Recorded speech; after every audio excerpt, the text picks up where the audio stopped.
Welcome to Street Flames, crew. Y'all know what it is. Like I told y'all yesterday, Ceddy Nash and Govan, they will testify. They will testify, y'all. If y'all don't believe me, we're going to get into this. Shout out to Israelite TV.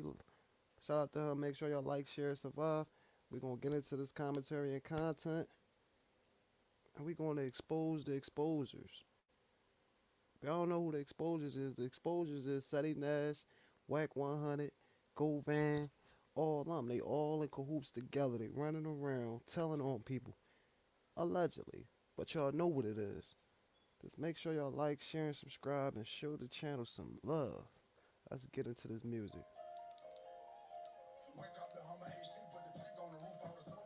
When they see me, get a Porsche. Get a Porsche. Who's hating on me? Let's support. People down. Now they really wanna be my BM. On scene. Wanna be my BM.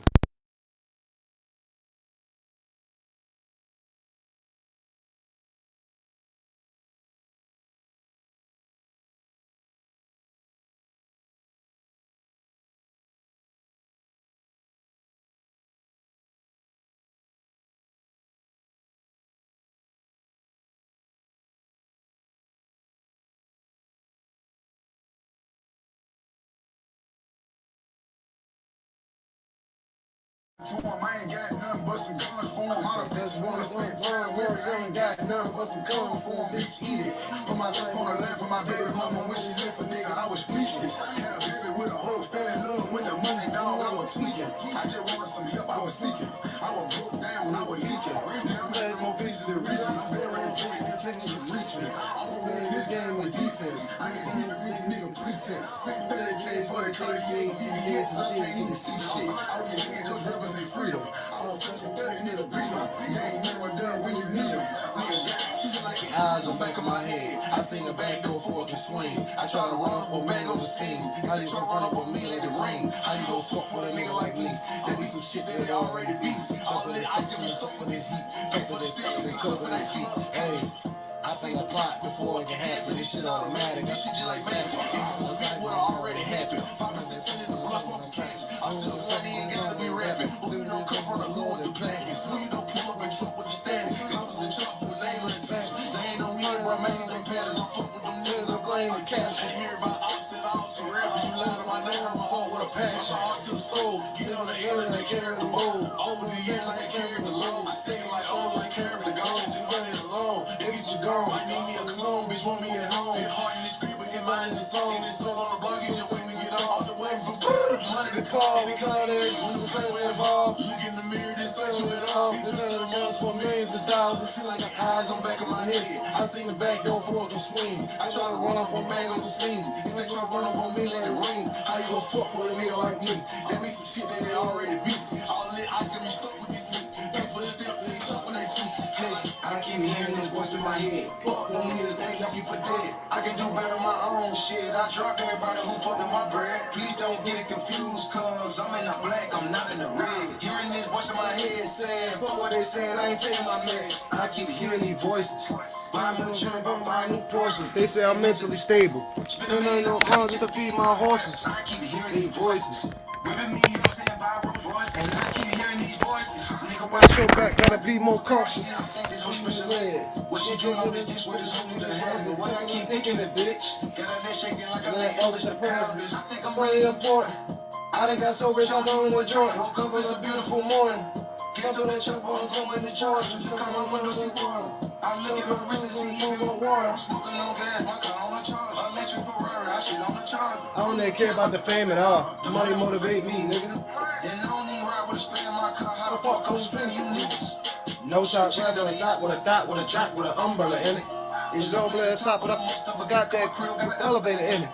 Blue wop, I see dead people. My watch got a skeleton in it. I got a zone and a line with a lion and a tiger and a bear and an elephant in it.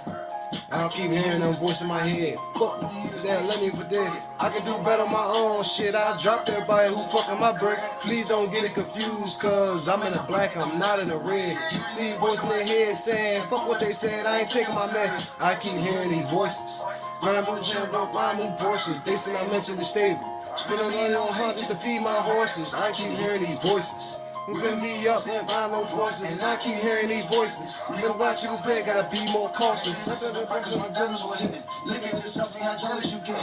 Walk through my closet like shopping in honest. Go to the bank and they talk to me dirty. If I work with break, doesn't mean that it's gifted. The shit that I just took, that shit got me lifted. I'm from the south, you say kill, we say killed it. I'm like this catch what they get me. My first 50 million was hell of a feeling. I put that shit up, stick that shit for my children. They will let me in, so I bought a whole building. What's the reason they telling me kill them? Suicide dog on the gun in the coop. It's a nigga in the trap when I come to the zoo. I go to jail for the better they flash and sense and gun there's chicken in pursuit. Guns on shit, I don't go no roof. Don't bar nobody like a dog without a tooth. I'm sure guns, I fuck them out of two. I'm gonna run without a boo. I'm gonna got another boo. My dog gonna throw an alley oop. It's a voice in my head said, touch it, I do. Don't think voice in my head. Fuck them niggas that left you for dead. I can do better on my own shit. I dropped it by who fucking my brick. Please don't get it confused, cause I'm in the black, I'm not in the red. Again, these voices in my head said, fuck what they said, I ain't taking my meds. I keep hearing these voices. Buy more jury about buying new Porsches. They say ain't mentally stable. Spend $1 million on hate just to feed my horses. I keep hearing these voices. Whipping me up saying buy Rolls Royce. And I keep hearing these voices. Nigga, watch your back, gotta be more cautious.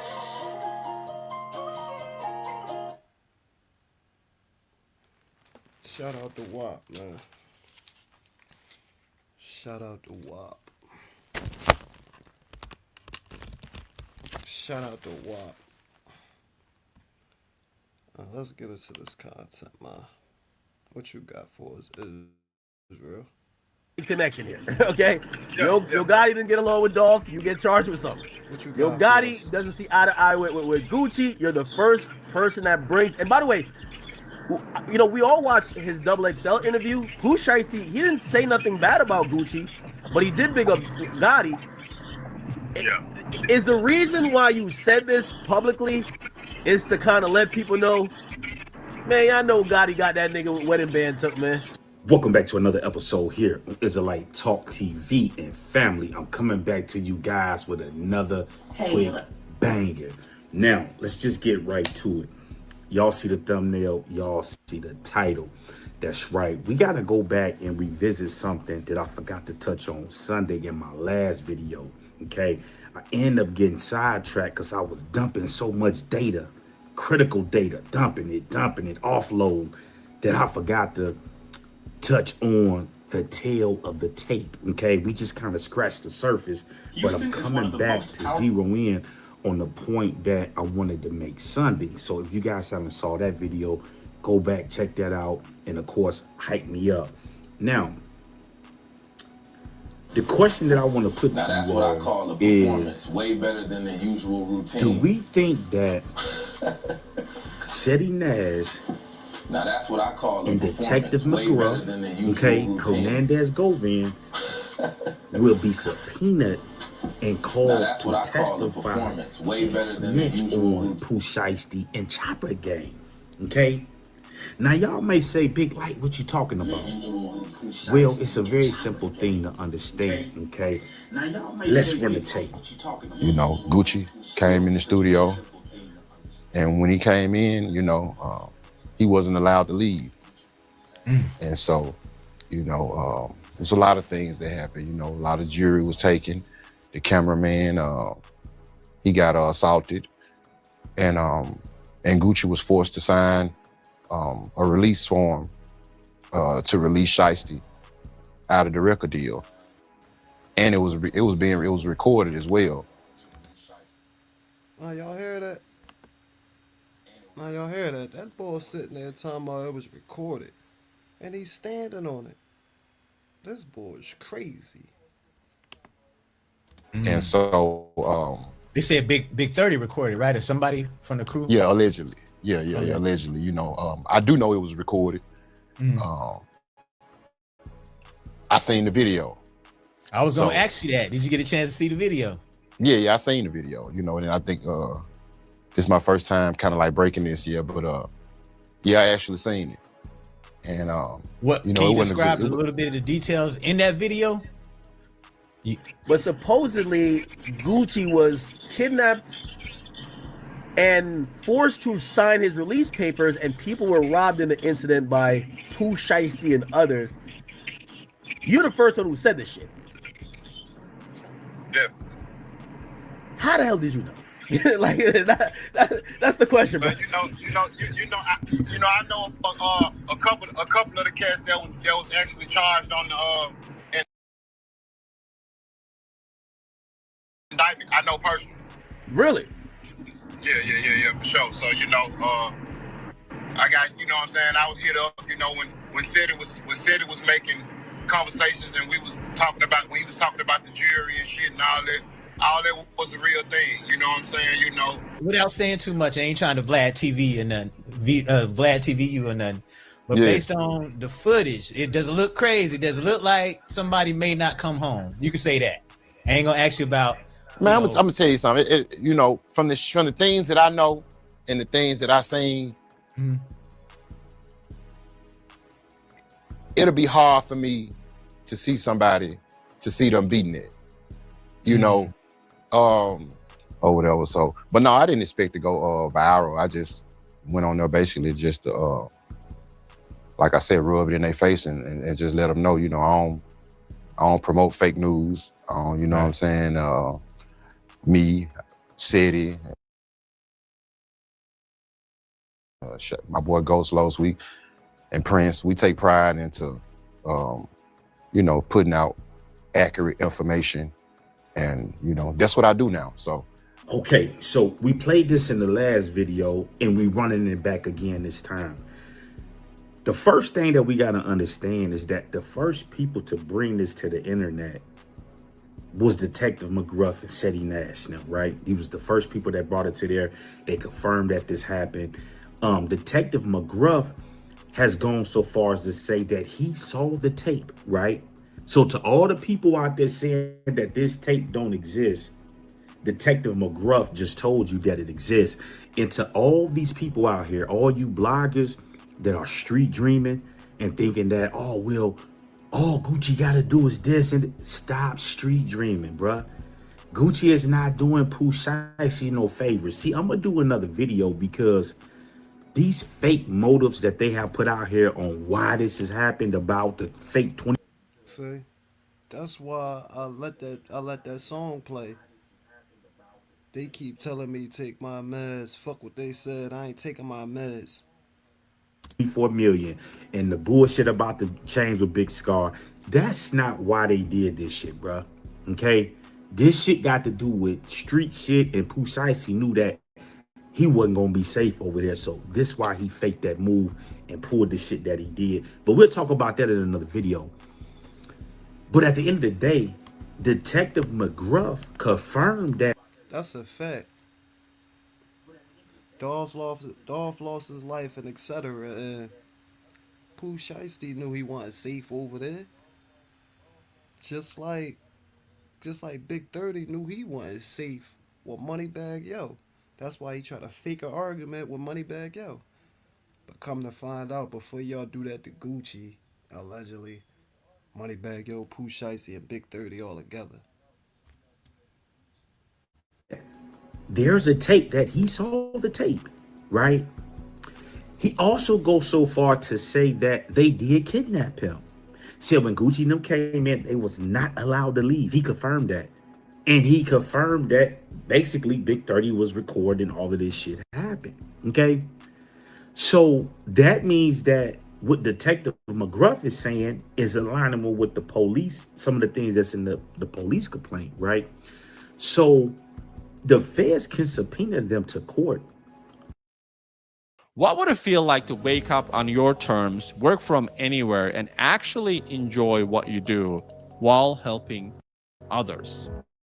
My name is Alex Conner. I'm the founder of Business Standing Below. Over this evidence, if they say, oh, it ain't no tape, but they're saying that there's a tape out there and there's people that confirm that they saw that, this is an open case. This case hasn't even got started yet. The indictments haven't even come down yet. The only thing that they have done is issue the criminal complaints, and then the indictment's going to come, and then they're going to move forward to discovery. This is why Pooh Shiesty lawyer And Big 30 lawyer is popping all this big shit, right? Because they haven't got to discovery yet. So this is them getting locked in and making a big show to make all this money. But when the discovery get there and the feds say, well, this is what we got right here, this is what we got, it's going to be a whole different story. Now, there's something that I want to point out to you guys, because they said that Pooh Shiesty told them to go get the bag. Big 30 went and got the bag, and they came back, right? And that bag had those guns in there. So that same Draco that Pooh Shiesty had, let's read this again, right? That's in the criminal complaint. Defendant's own father confirmed under oath that he owned a Glock 45 and a Draco, the same types of firearm recovered at the time of the defendant's arrest 3 months later. So these guns belong to to Big 30's father, is what this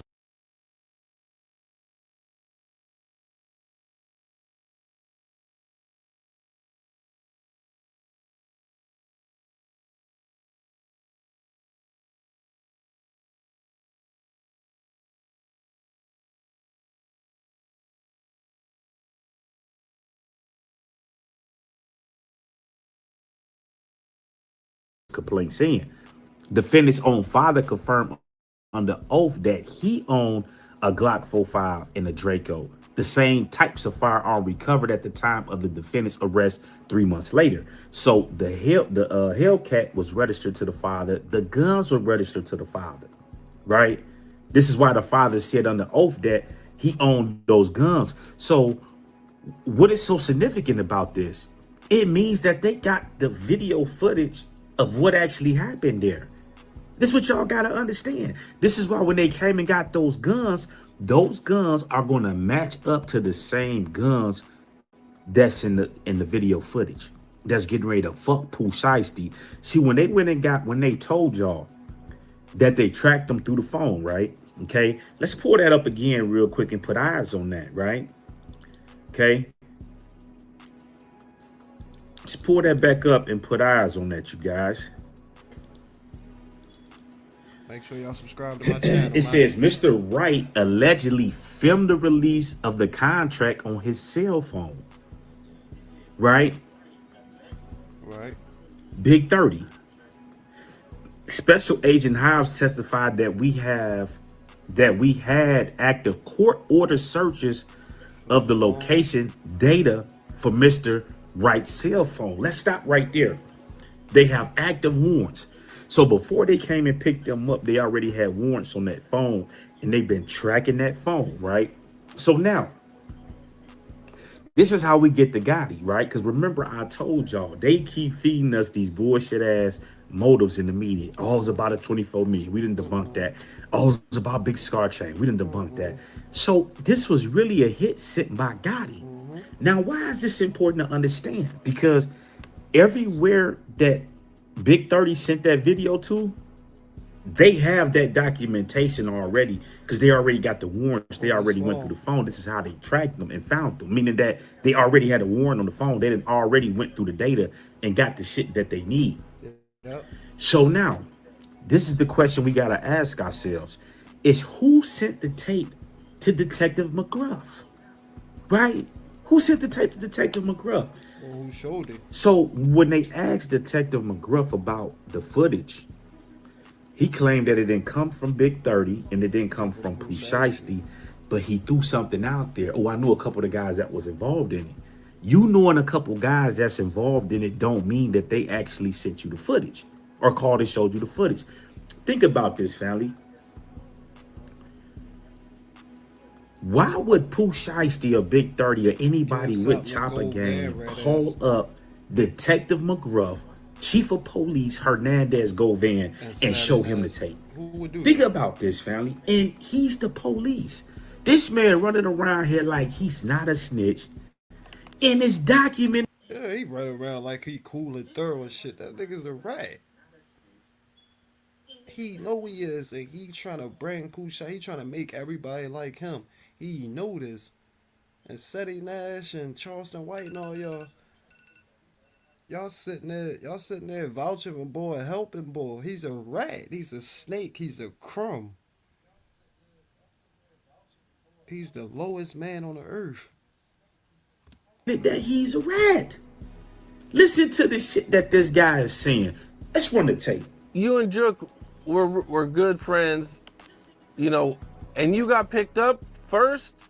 And how come you think Jook didn't get picked up? If they were accusing Jook of the same thing with probably the same evidence. Right.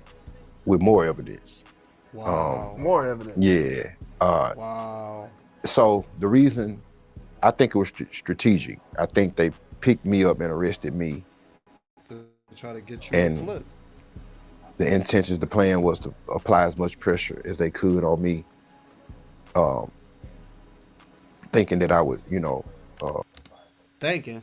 The lawyers already said you did. So how you talking about thinking? Listen, YouTube family.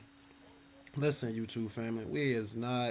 I am not bullying. I am not harassing. I'm not none of that. But my whole thing is, Govan, stop preaching this for them children.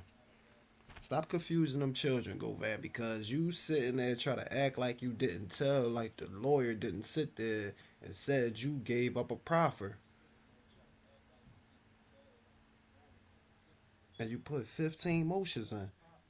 So Govan, don't try to act like you thorough and try to confuse these young boys or try to confuse the next people that you may meet or come in contact with or do business with. Because my whole thing is, I don't stop a man from getting money. I don't want to see a man locked up, but you trying to take other people down with you, and that ain't thorough at all. Nowhere near shit. Nowhere in this street book that y'all got going on, because y'all changing the rules. Know something to tell and give up everything. Hey, my name is Jerry Norton, and in the next 30 seconds, I'm going to show you how to make... And that's exactly what he did. He gave up everything. There you go. Yep. Make sure y'all like, share, and subscribe, man. Said, but we talked about cooperating defendants in this case, one of which you met with was Hernandez Govan. Correct. On at least 2 occasions, correct? Correct. And he came in and gave you information about this case? That's correct. And he also did that, he had an attorney present, right? Yes. And he did that pursuant to an agreement, right, where he had protections, something called a proffer agreement, where he got to come in and say what he wanted to say without his words being used against him. Isn't that correct? Correct. He had a proffer. Right. And you understand that to mean that So did you guys hear that? Did y'all hear that? Don't act like y'all forgot. And I know a lot of y'all got short-term memory. I know a lot of y'all got memory loss. But y'all heard what that man said. That man just sit there and said he came down to y'all office with his lawyer with a proffer. And that's what you did. He's sitting on Cam Capone talking about, oh, the feds picked me up on the case because they thought I was going to tell. Motherfucker, you told. Didn't you just hear what the lawyer said? The police is under oath. He cannot lie, bruh.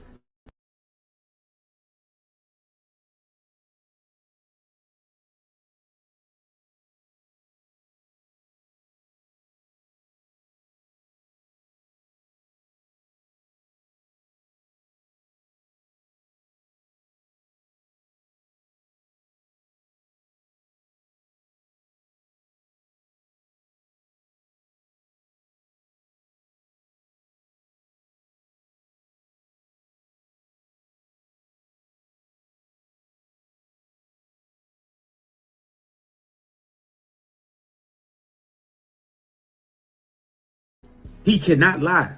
He told you that what? He came in and talked to the police twice and gave a statement, and then he entered into a proffer. So once again, nigga, you's a rat. I don't understand how these channels, the Cam Capones, the Vlad TVs, the DJ Academics, the Whack 100, Whack 100 supposed to be the exposers, and this man is a rat. He told, listen, he entered into the proffer. This is why when he got out on bond, his his bond conditions was sealed because he's a rat. And once Big Jook got out the way, he backed out the deal that he agreed to in the process. Big Jook was gone. It's nothing that the city of Memphis could have did. Yeah. So this is why he backed out of it at the end and said, I'm going to trial. It's not, oh, the family said that they didn't want this. These people don't go through the family and say, do y'all agree to this and all this other shit. He agreed when he entered into the proffer. They told him, like, you're going to get out and work for us, but you're still going to have to do some time. You'll do about, 10, 15 years, whatever the case may be. All right, okay. So once Big Jook them got out the way, y'all sit and wait till I do this video on Big Jook about the death of Big Jook. That's coming this weekend, okay? We getting ready to get all the clips and everything pulled out. We getting ready to fuck y'all up. So this is how he beat the young Dolph case. He didn't go in there, didn't have anything to do with it, and he beat the case. They just told you live on TV that the man is a rat. Come on, bruh. Then they told you live on TV that he's a rat. They told you live on TV. What else do y'all need? Y'all sitting there raising him to fame. That nigga's a clown. He's gonna snake everybody. He's gonna snake everybody. He done snuck Big Jook. He done snaked Big Jook. He done snake Gotti. He done snaked Lil Flip. He done snaked all these little people. Why you think Lil Flip don't fuck with Govan? Lil Flip don't fuck with Govan because the shit that happened to Dolph. Talking about he came down to take pictures with Lil Uzi. Nigga, you did. And your daughter wanna never sign a Lil Uzi. Nigga, Lil Uzi ain't got no fucking label. The one guy that got all the time for pimping talking about some, oh, well, he was using my phone. Man, them people, listen, when you in the county jail, them people got cameras on them phones. They know who using them phones, who calling what. They don't need you to go make statements and do all this other shit, bro. So the man is a bona fide rat. He talking about Woody and all these other people. You worship in Charleston White and Woody put together, bro. Yeah. Come on, man. Yeah. So why would they call him and show him the tape? Not one that he's going to tell. And he's sitting here on Cam Capone, Lionel B show, talking about how stupid they is, confirming all of the details, right? The same stuff that's in the complaint, he confirming and saying he saw the tape, that it exists. And they call this nigga? Come on, bro. Gotti, listen, you guys. They sent that information to Gotti. Gotti showed it and gave it to him. Okay, this is what happened, you guys. Them people ain't called him and showed him that tape. Gotti showed him the tape. That's why even DJ Akademics, I get it. He got a crowd he got to do, but even he got enough sense. Like, how did you get it? The only person that will want to get some get back is Gotti to show this and that. You know what I'm saying? So Gotti sent him that shit, bruh. Them niggas ain't sent him shit. So if they got Big 30 sending that footage to Gotti, and Gotti promised them contracts, a contract for Pooh Shiesty, a contract with Big 30 through the other CMG and all this other shit, bro. This is the motive. They got rewarded for pulling this stunt on Gucci Mane, right? It just went the other way. You know what I'm saying? This is a assassination, a character campaign that they trying to put down on Gucci. You know what I'm saying? And it's just simple as that. You dig what I'm saying? So at the end of the day, Gotti sent him that shit. They already got the data. And if they got the data from Big 30 sitting at the Gotti, they can pull Gotti in on this shit. Because all this shit was premeditated. Think about this.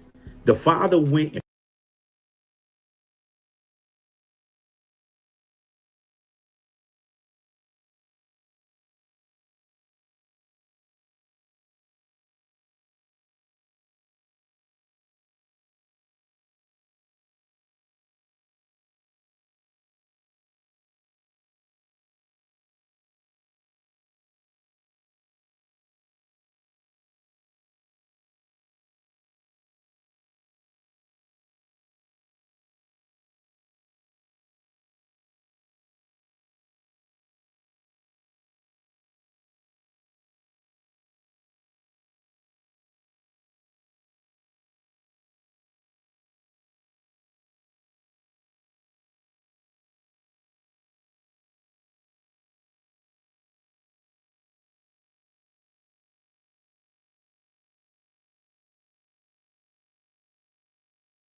printed the contract off of there, that's premeditated. You already knew you was going to do this, or you would have never printed the contract. You had a deal with CMG on the table. Detective McGruff already confirmed that was going down. So Gotti sent them to go do that. Listen to Detective McGruff as they tell you what the beef been with Gucci. They was mad that Gucci was signing niggas for Memphis. You did what I'm saying? And Gotti wanted to go at him. You know what I'm saying? So, you guys, this is what's going on. All that other shit is theater. Okay? So, the question we got to ask ourselves, will these people be called to go testify against Pooh Shiesty and them? It would be interesting if the police poured them in there and forced them to, subpoena them to court to see what they say. Because these guys act like they so gangster, and they're just not that. They not going to go do 5-10 years for trying to keep some street code and shit like that, you guys. So these are things ones have to understand. The last thing I'm going to touch on is the reason why Gucci is not going to go take the stand and testify on Pooh Shiesty. Don't have to. The reason why Gucci is not going to take the stand to go testify on Pooh Shiesty is because he's not going to have to. They're going to plead out. All these Negroes are going to plead out on this case. Half of these niggas is not going to stand strong. You know what I'm saying? They're going to give Pooh Shiesty. Because think about this. You done took down Chopper Gang with you, right? So we know that Pooh Shiesty got a lawyer. What about everybody else that got indictment? You got to take care of all they shit because they came there for you to help you. Yep. You see what I'm saying? I agree. You commanded them to go do this and that. Yep. And so how the feds is going to work that, they're just going to say, they already know Pooh Shiesty told them to go get the bags and go do this and that. So it's going to be leadership role for Pooh Shiesty. Yes, you dig what I'm saying? And so those guys are going to tell on Pooh Shiesty, you know what I'm saying? Because when they get done with the conspiracy, the kidnapping and all of this shit, they're going to be looking at anywhere from 20 to 30 years, right? And so they're going to squeeze Big 30, right? Big 30 might as well just go ahead and get rid of Arthur Horn. You know what I'm saying? Because Arthur Horn is going to take all this information back to Gotti, right? And so they're going to tell you guys. And Pooh Shiesty is going to be forced to take the plea. If he go to trial, they're going to give him forever and a day. You dig what I'm saying? And they just don't need Gotti. I mean, they don't need Gucci. So everybody talking about if Gucci just say this and that, where they fucked up at, if they would have just try to go in there and force Gucci to sign the contract, Gucci still got to call the police, right? He's got to call the police to make the report because it's an industry contract, right? The lawyer's going to say, how did your signature get on the contract? He's got to tell the lawyer how his shit got on the contract. This is not no street shit where you can just keep it in the street. You got to tell the lawyer, shit, they put guns on me and made me sign under distress. Police they gonna say, call the police, do this and that. This is how we got to do it to stop them from taking that contract to another company and saying that it's legit. So as long as the contract would have never came up, then Pooh Shiesty and the rest of them niggas probably would have been good. But the fact that after they got him to sign the contract, they proceeded to rob Gucci and the civilians that was along with him and wouldn't let him leave, this is what takes it to a whole nother level. There's nothing Gucci can do. I gotta call the police about the contract and the fact that I got to call about and make the complaint about the jury and they got all you niggas on camera in here doing this shit. It's no possible way to keep any type of street rules. It ain't like them niggas came in there masked up like Ceddy Nash wanted us to believe. Go back, check his old videos. He said when this shit first happened that Pooh Shiesty went in there, made Gucci sign the contract, and when he left, they came in there and robbed Gucci and did all this other shit. That was cap. Pooh Shiesty told them to go get the bag with the gun. He had the chopper, and he put the chopper on him. That's what the complaints say. Not this bullshit that he talking about. So at the end of the day, if they would have never robbed the civilians, they would have had a better chance of not going to jail. But the fact that they robbed them after that, I mean, you got to already call the police, you guys. So they fuck. Pooh Shiesty is through, bro. His career is over with. By the time he get out, he'll be an OG.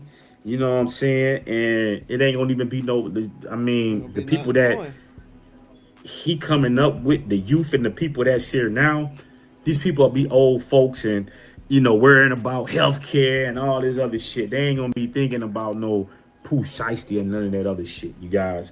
So At the end of the day, I just gave it to you. You guys leave y'all thoughts below on what y'all think about this. But you guys, it's over with for these boys. You know what I'm saying? And will Ceddy Nash and Detective McGruff be forced to testify on this case? Because why?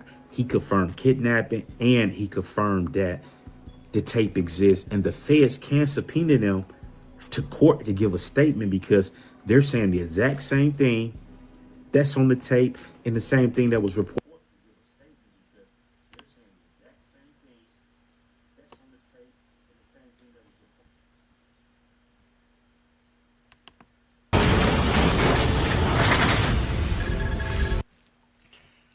This video is under the Fair Use Act, and I'm doing commentary on this, but Govan, man, you ain't right, man.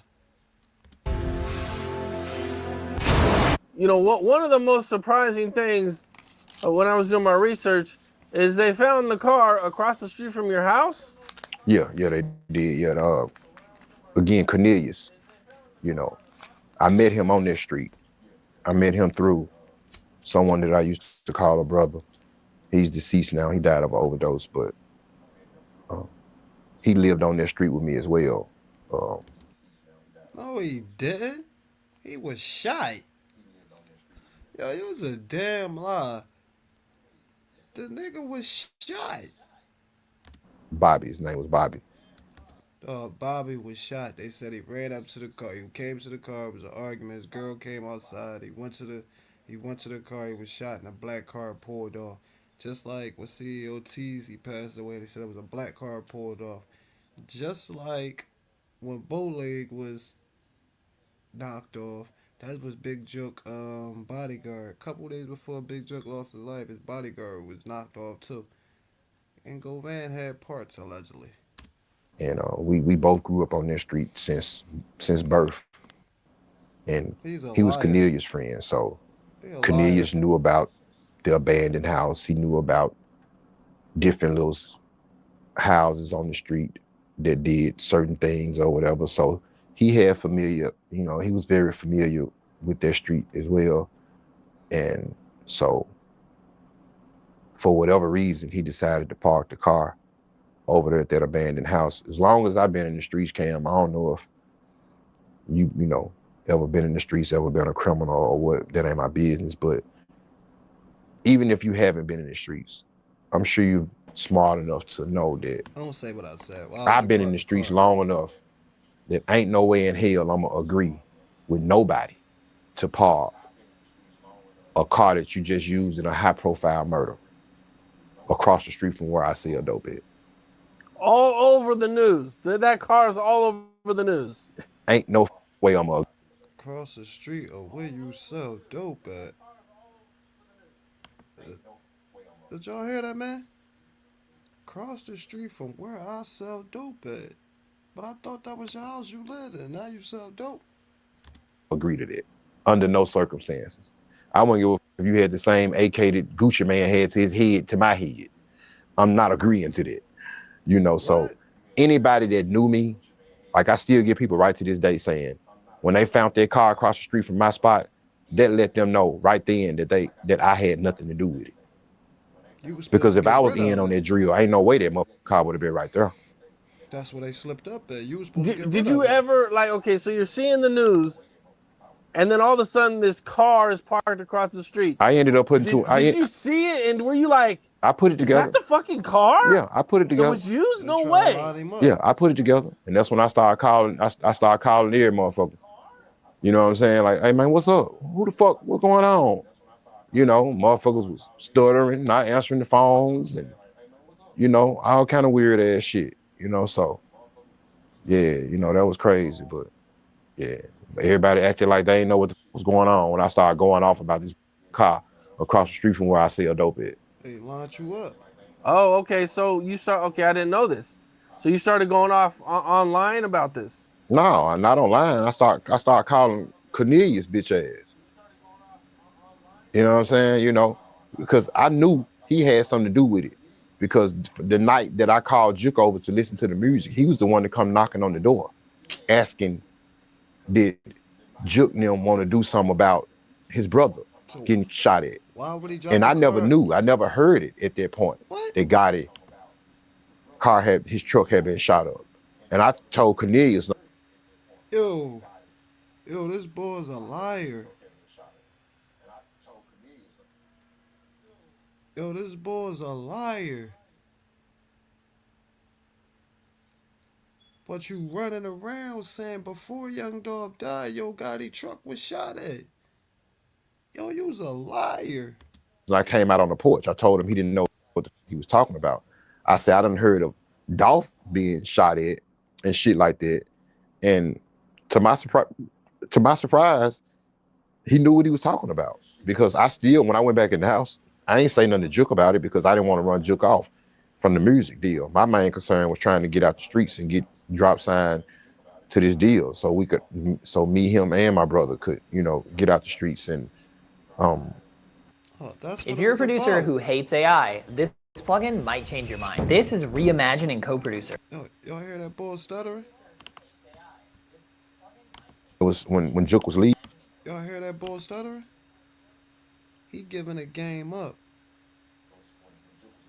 No, he can't do that. He's gonna Keefy D himself. He's gonna Keefy D himself like Keefy D did with that Tupac shit. He's giving up information on Yo Gotti. You basically telling us that deal was about that hit. Straight Drop had to knock Dolph off for that hit, which we knew already. Which the court exposed it, but you exposing it too, and you exposing way more stuff. And you sitting there running around telling the world that why would Young Dolph do this? Why would he do this and still be in the hood? Why you said Yo Gotti truck was shot at before Dolph died. Now you talking about, oh, I didn't know this nigga. You knew. You already said you knew. Even that's when Cornelius came from across the street from Ms. Ruby's house. And that's when he asked Juke, what's up? Y'all ain't trying to do nothing about Dolph trying to, kill your brother. And I thought Juke was gonna be like, man, boy, ain't nobody did shit to my brother. And to my surprise, Juke looked over at me and like, cuz, who it is? I said, man, that's my little partner Bobby. That's his little homie Steven across the street. And Juke was like, man, how you know that? What? And that's when he said Dolph had a cousin or an aunt that lived over on South Wall where he was had a. Now you talking about he told told Juke? And I was when Juke was leaving, that's when Cornelius came from across the street from Ms. Ruby's house. What? And that's when he asked Juke, what's up? Y'all ain't trying to do nothing about Dolph trying to, kill you. Oh, you said he came to the door and told you didn't want to go in there and scare him off. Now you adding shit talking about he came back over there. So how many times did he come over there? Once or twice? So obviously he didn't come over there to you. He came over there to Juke the first time. That's why he all paid for that hit and you was there. That's conspiracy. So you knocked Juke off.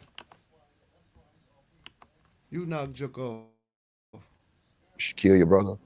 And I thought Juke was gonna be like, man, boy, ain't nobody did shit to my brother. And to my surprise, Juke looked over at me and like, cuz, who it is? I said, man, that's my little partner Bobby. That's his little homie Steven across the street.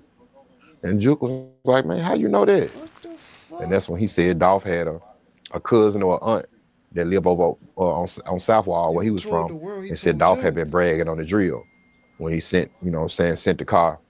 They caught Gotti on Winchester and let off about 40 to 60 rounds.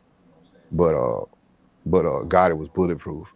So didn't nothing happen. What the fuck? Man, that's whew. Yeah, man. It seems like both of those guys had bulletproofs. I think the same thing happened to Dolph too. I think in North Carolina. Yeah. I think it happened to him too over there. Yeah, he was in the They scrum. tried to kill him and he had a bulletproof car or truck. Yeah.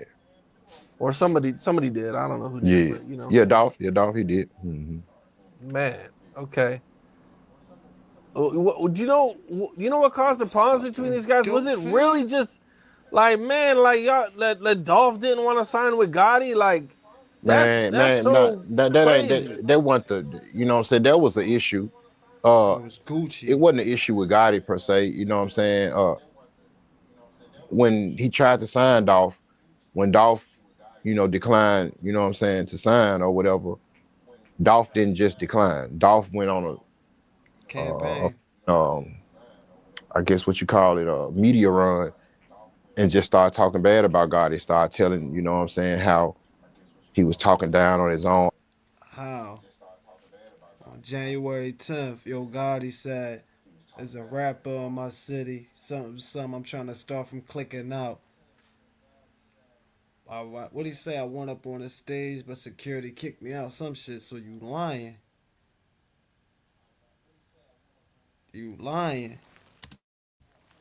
Artists to him and tried to sign him and things like that. So I think they kind of rubbed Gotti the wrong way. But the issue, I think, and a lot of people, valid people, credible people, think Gucci played a role in it, a major role. You know, Gucci fueled that beef between Dolph and Gotti. You know, Gucci made Dolph hate Gotti more than he actually did, because Dolph was a loyal friend. You know, he was a friend of Gucci's, and you know, I think Dolph, for the most part, you know, like me, if he with you, he with you. So, Didn't I tell you that?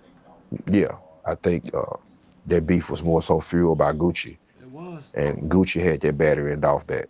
He did. Okay, great. Wait, were you even listening? He did. You haven't taken a single note this entire meeting? I'm not sure. He did. I agree with you on that. I agree with you on that. I agree with you on that.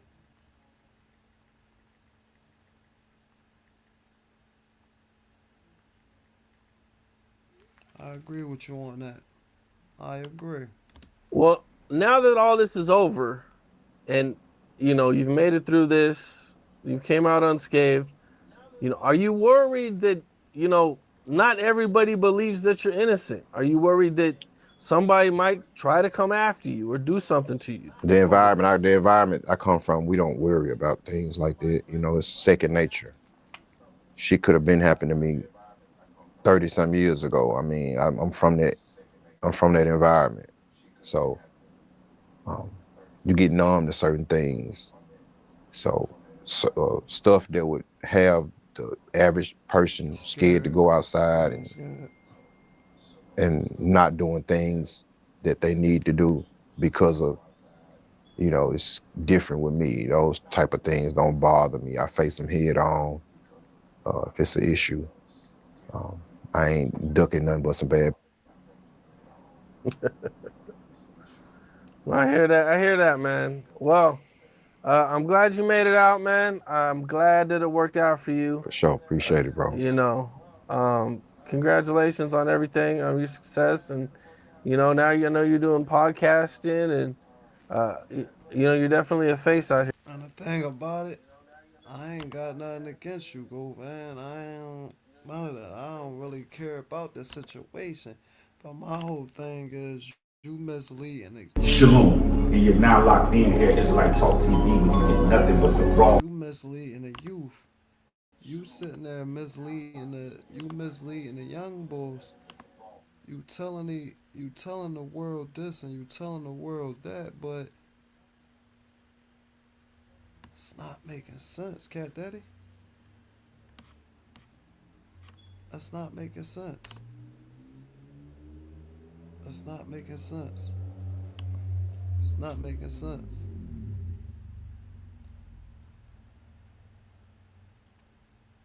It's not making sense.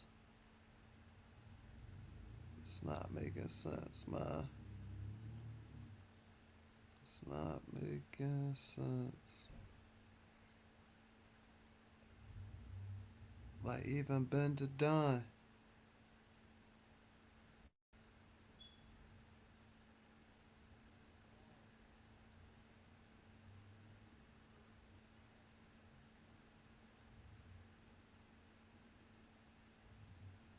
Even like Bender Dunn, riding around, coming to an outdoor. I know y'all niggas just trying to get content and all this and all that, but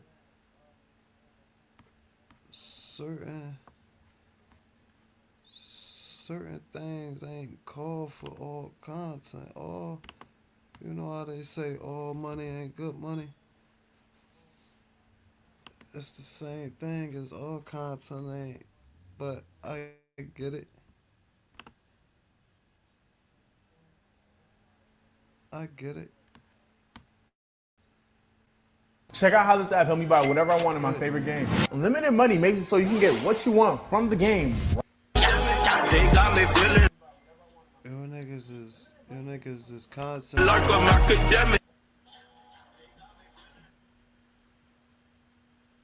Do a performance. First time we've seen him since the news has broken. The charges came down for Pooh Shiesty robbing and kidnapping him. Gucci just decided to pop out to a, I believe like an Alabama game or something like that, and he was just gonna perform. And you know, there's a bunch of videos of him performing. Check this out. But it's not like Jimmy.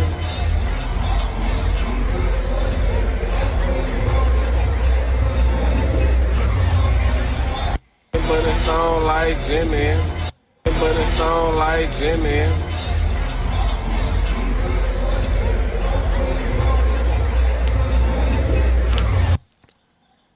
Now, his wife posted this: "My husband is my world, and I'll forever ride for him, Mrs. Guwap." And then people pointed out that, you know, while he was walking out to the venue, he was called a rat. Listen to this.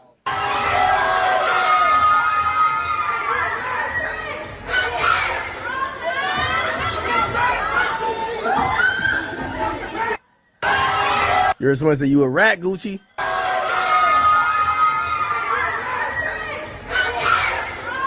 And somebody kept saying you a rat.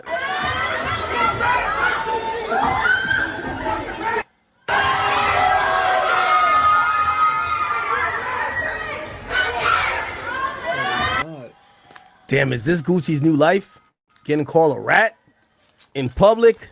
I don't know why Gucci just kind of feel like he on autopilot, man. Like, I don't know, man. I don't know. Gucci just kind of come across like he's on autopilot. Gucci, man.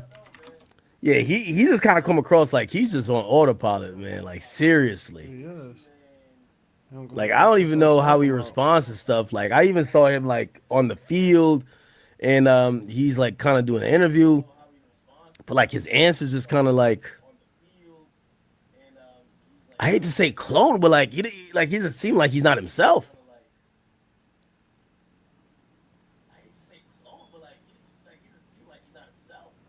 This is back in the day. You can just pay, get out of jail, and just snitch forever. In the rap game, manager, driver, artist, and the people are doing it. They did it to me, and I've been rapping about it, but I couldn't really just say it because I was on probation the whole time. But I used to try to say it in my raps, you know. How you snitch on me? You grew up with me. I used to say it so many, you know, so many little things, but people just thought it was who hosted us? You know, but a couple of people knew. Like, damn, who hosted us on Kick? Damn, I want to tell them things.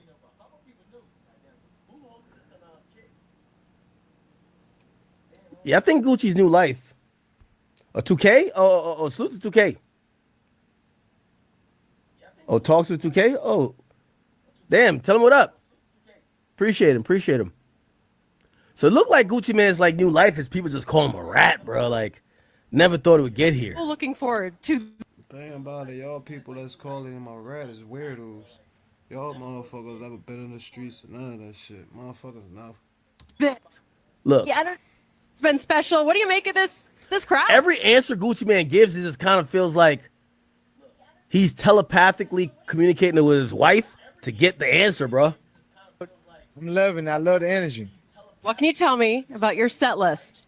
I'm gonna mix the old with the new. You know what I'm saying? This guaranteed to work. Any message for the fans? Oh, just get ready for the show. It's gonna be a good time. I can't wait. Enjoy. Thank you. My pleasure. All right.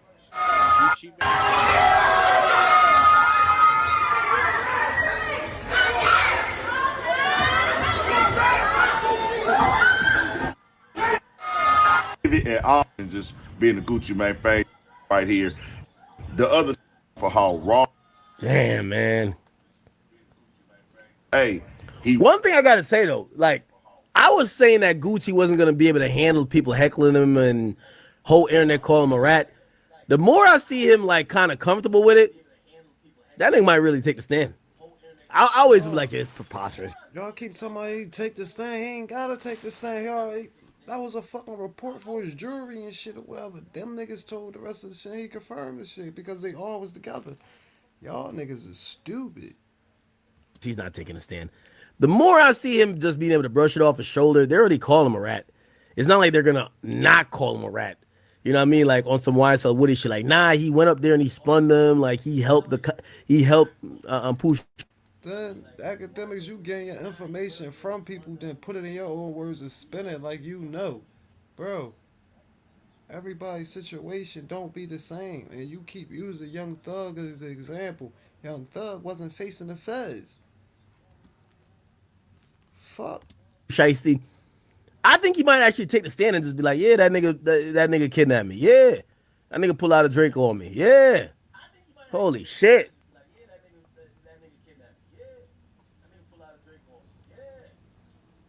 And Gucci's a different man, yo.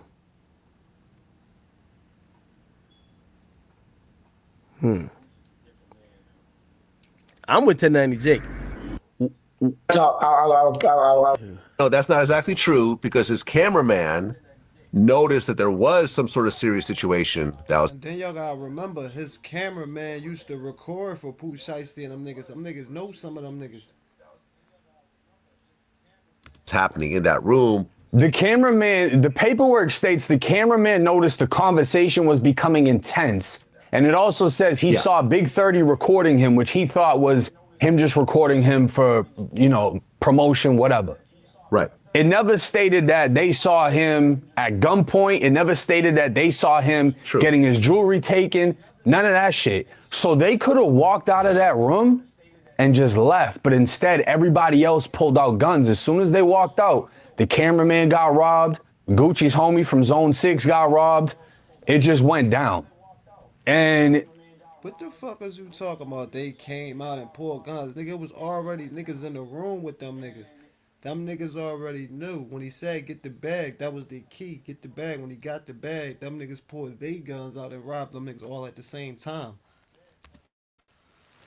that kind of shows, unless someone walked in and was like, hey, get them too. If they just did it because they knew it was going to happen, right? That shows it was planned out. This was a formulated plan from the get. Now, let me add some context to this. You see how I just said that? It makes sense. So, the charges that Shiesty has, I really think they're really starting to look favorable for Shiesty, because proving them is gonna rely on a lot of things. So he has conspiracy to commit kidnapping. Well, based on how federal laws work, it has to be established that this conspiracy started with going across state lines and doing things that's going to affect interstate commerce. Now, granted, like booking a student session in another state, that will. Conspiracy. They always together committing a crime. What the fuck is you talking about? They gotta prove that, nigga. They was in the room and they all robbed. That's conspiracy, and then they left together. They went to a hotel. Booking a car and driving across, that will for interstate commerce. But how do you prove that they had this plan from all the way in Memphis? It don't have to be planned. It had, especially when they have a good alibi. We were trying to just record music with Shiesty. Shiesty's in Dallas, so we went to Dallas to record music. How could you prove that this plan or this conspiracy, which is the plan, bro, they was already how can you prove that the conspiracy started before they got to? They was already there. January 9th, they was already there. Glorilla. Moneybag Yo. Dallas, or they knew about this or they planned this before they crossed state lines. That's going to be a problem, right? Unless one of these guys starts snitching, or maybe they have in their phone, they're like, yo, just make sure you put my drink in my bag because, we're going to rob this nigga when we get there. How do you know that this was actually premeditated and planned, right? We're going to take everybody's shit in here. And it went all the way left, bro. And it's like, you can't even say that prison turned Pooh Shiesty up because he crashed out and shot somebody in the ass over some sneakers. So it's like, it seems like he's just been a crash dummy from the get-go. When we were all in the caves, half of everyone born was... Academics, you gotta stop talking with too much certainty. Pay attention. Then talk. Cameraman contacted Gucci security because he said that something seems to be going wrong in the studio. You're right. He probably didn't witness the gun to Gucci's head and whatever robbery was happening in that particular room, if it actually happened in the room. But he called the security, who was an off-duty cop. And I guess security tried to go into the room, but they're saying that Big 30 ended up barricading the door. Yeah, Big 30 blocked the doorway and the security saw that. So the thing is, this is another surprising factor in this case, is half the internet was like, Gucci's a rat. The other half was like, oh, Gucci didn't snitch. He had off-duty cops. They're the ones that snitched. They weren't even in the fucking room. One of the security guards stayed in the lobby of the business because it's a whole building. It's not just a recording studio. It's an entire building with different businesses. He stayed in the lobby. The other security officer stayed in the vehicle that they were transported in. They get the text. They both end up in the lobby. They try to breach the room, but Big 30 is in the way. And when they made a point of contact, they look in and all they see is this from however many different people. You know what I mean? And I said in my video that I made on the situation, they saw more Drakes than that lookalike contest. So when they look in the room, all they see is barrels facing them. They backed off because they were outgunned. They couldn't do a fuck thing. And that was it. So the security didn't witness a robbery, didn't witness the signature. They didn't witness anything. There's nothing they witnessed other than guns being pointed at them. I agree. And then they escort Gucci Man without any of his jewelry back to the vehicle. Yeah, it's insane. It's absolutely insane. And I guess one of the guys that was with Pooh Shiesty was like threatening to shoot like the cameraman or the other guy, you know, because he kept moving. And everyone got robbed. And then people start posting the robbery items on social media. The watches, the chain, the stacks of money. Yeah, I still think that's weak evidence. They didn't find it. They don't have to find it. All they had to be like, yo, listen, we're in music. People lend us. They don't have to find it, bro. He's done. Chains, these are prop chains. These are Mosinite. So like, one of the problems I think the feds has with the case is that you claim niggas recorded on their phone. Did you seize the phone? Did you find the video that was recorded? You claim that, what else? You claim that there was watches taken. Did you find any of these items at these people's houses? If none of the things taken were found at all, it kind of just becomes like a he said, she said, right? I really wonder if Pooh Shiesty said, hey guys, after we rob these guys, let's not post it on social media, okay? That would be a bad idea. I wonder if that conversation ever happened.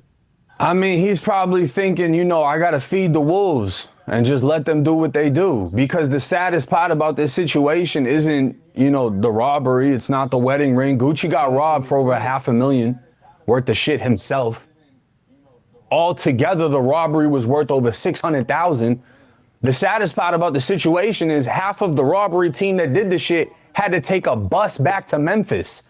They didn't have a private jet. They didn't have any fucking rental, nothing. They had to take a Greyhound bus, the same bus you get when you get out of prison. They took a Greyhound bus back to Memphis, did whatever they did with whatever they got, and now they're all locked up. Well, that's not exactly accurate because they had a Hellcat that got stolen at the motel. I don't know if you caught that part. The Hellcat, they said, was under Big 30's father's name. Right, but it got stolen. From who? Yeah, that's out of the parking lot at the. That's what I'm saying. Y'all bloggers be worrying about this. Y'all don't be worrying about the. Y'all big bloggers be worrying about the tedious shit. Y'all don't be looking at the real shit. The car so-called got stolen. Either the cops took it, or Big 30 and moved around with that car. But what I'm saying is the Hellcat was stolen. the motel. I don't know about that. All I read was in the paperwork, it stated they took a bus back. Right. No, it's in the paperwork. Yeah, I don't know if you missed that part, but I remember when I interviewed Big 30's lawyer, he's like, yeah, that's true. The Hellcat got stolen. Big 30 and all the other guys go to a hotel at the Comfort Inn where they stayed overnight, but I guess the Hellcat was stolen the next morning? Yeah, yeah. That's crazy. That is crazy. I don't think I paid attention to that part. I think I was just more so blown away by they had a $600,000 robbery and they're taking a bus. The Dodge Charger Hellcat was stolen from the Comfort Inn in the early morning hours of January 11, 2026. It was reported stolen by an individual TA on January 13, 2026, shortly after Wright left the Dallas area. So it was taken from them? They were staying they were staying at the Comfort Inn because here's the thing. Pooh Shiesty and his dad had an apartment in Dallas. Mm-hmm. Everyone else was out of town and they were staying at the Comfort Inn. So one of the cars was the Hellcat and it was parked in the parking lot and it got stolen that. All right. Anyway, chat, listen, I need your credit score affects the financial options you have. That's the shit I be talking about. Y'all, like, come on, Jake. Jake, you been getting sloppy lately.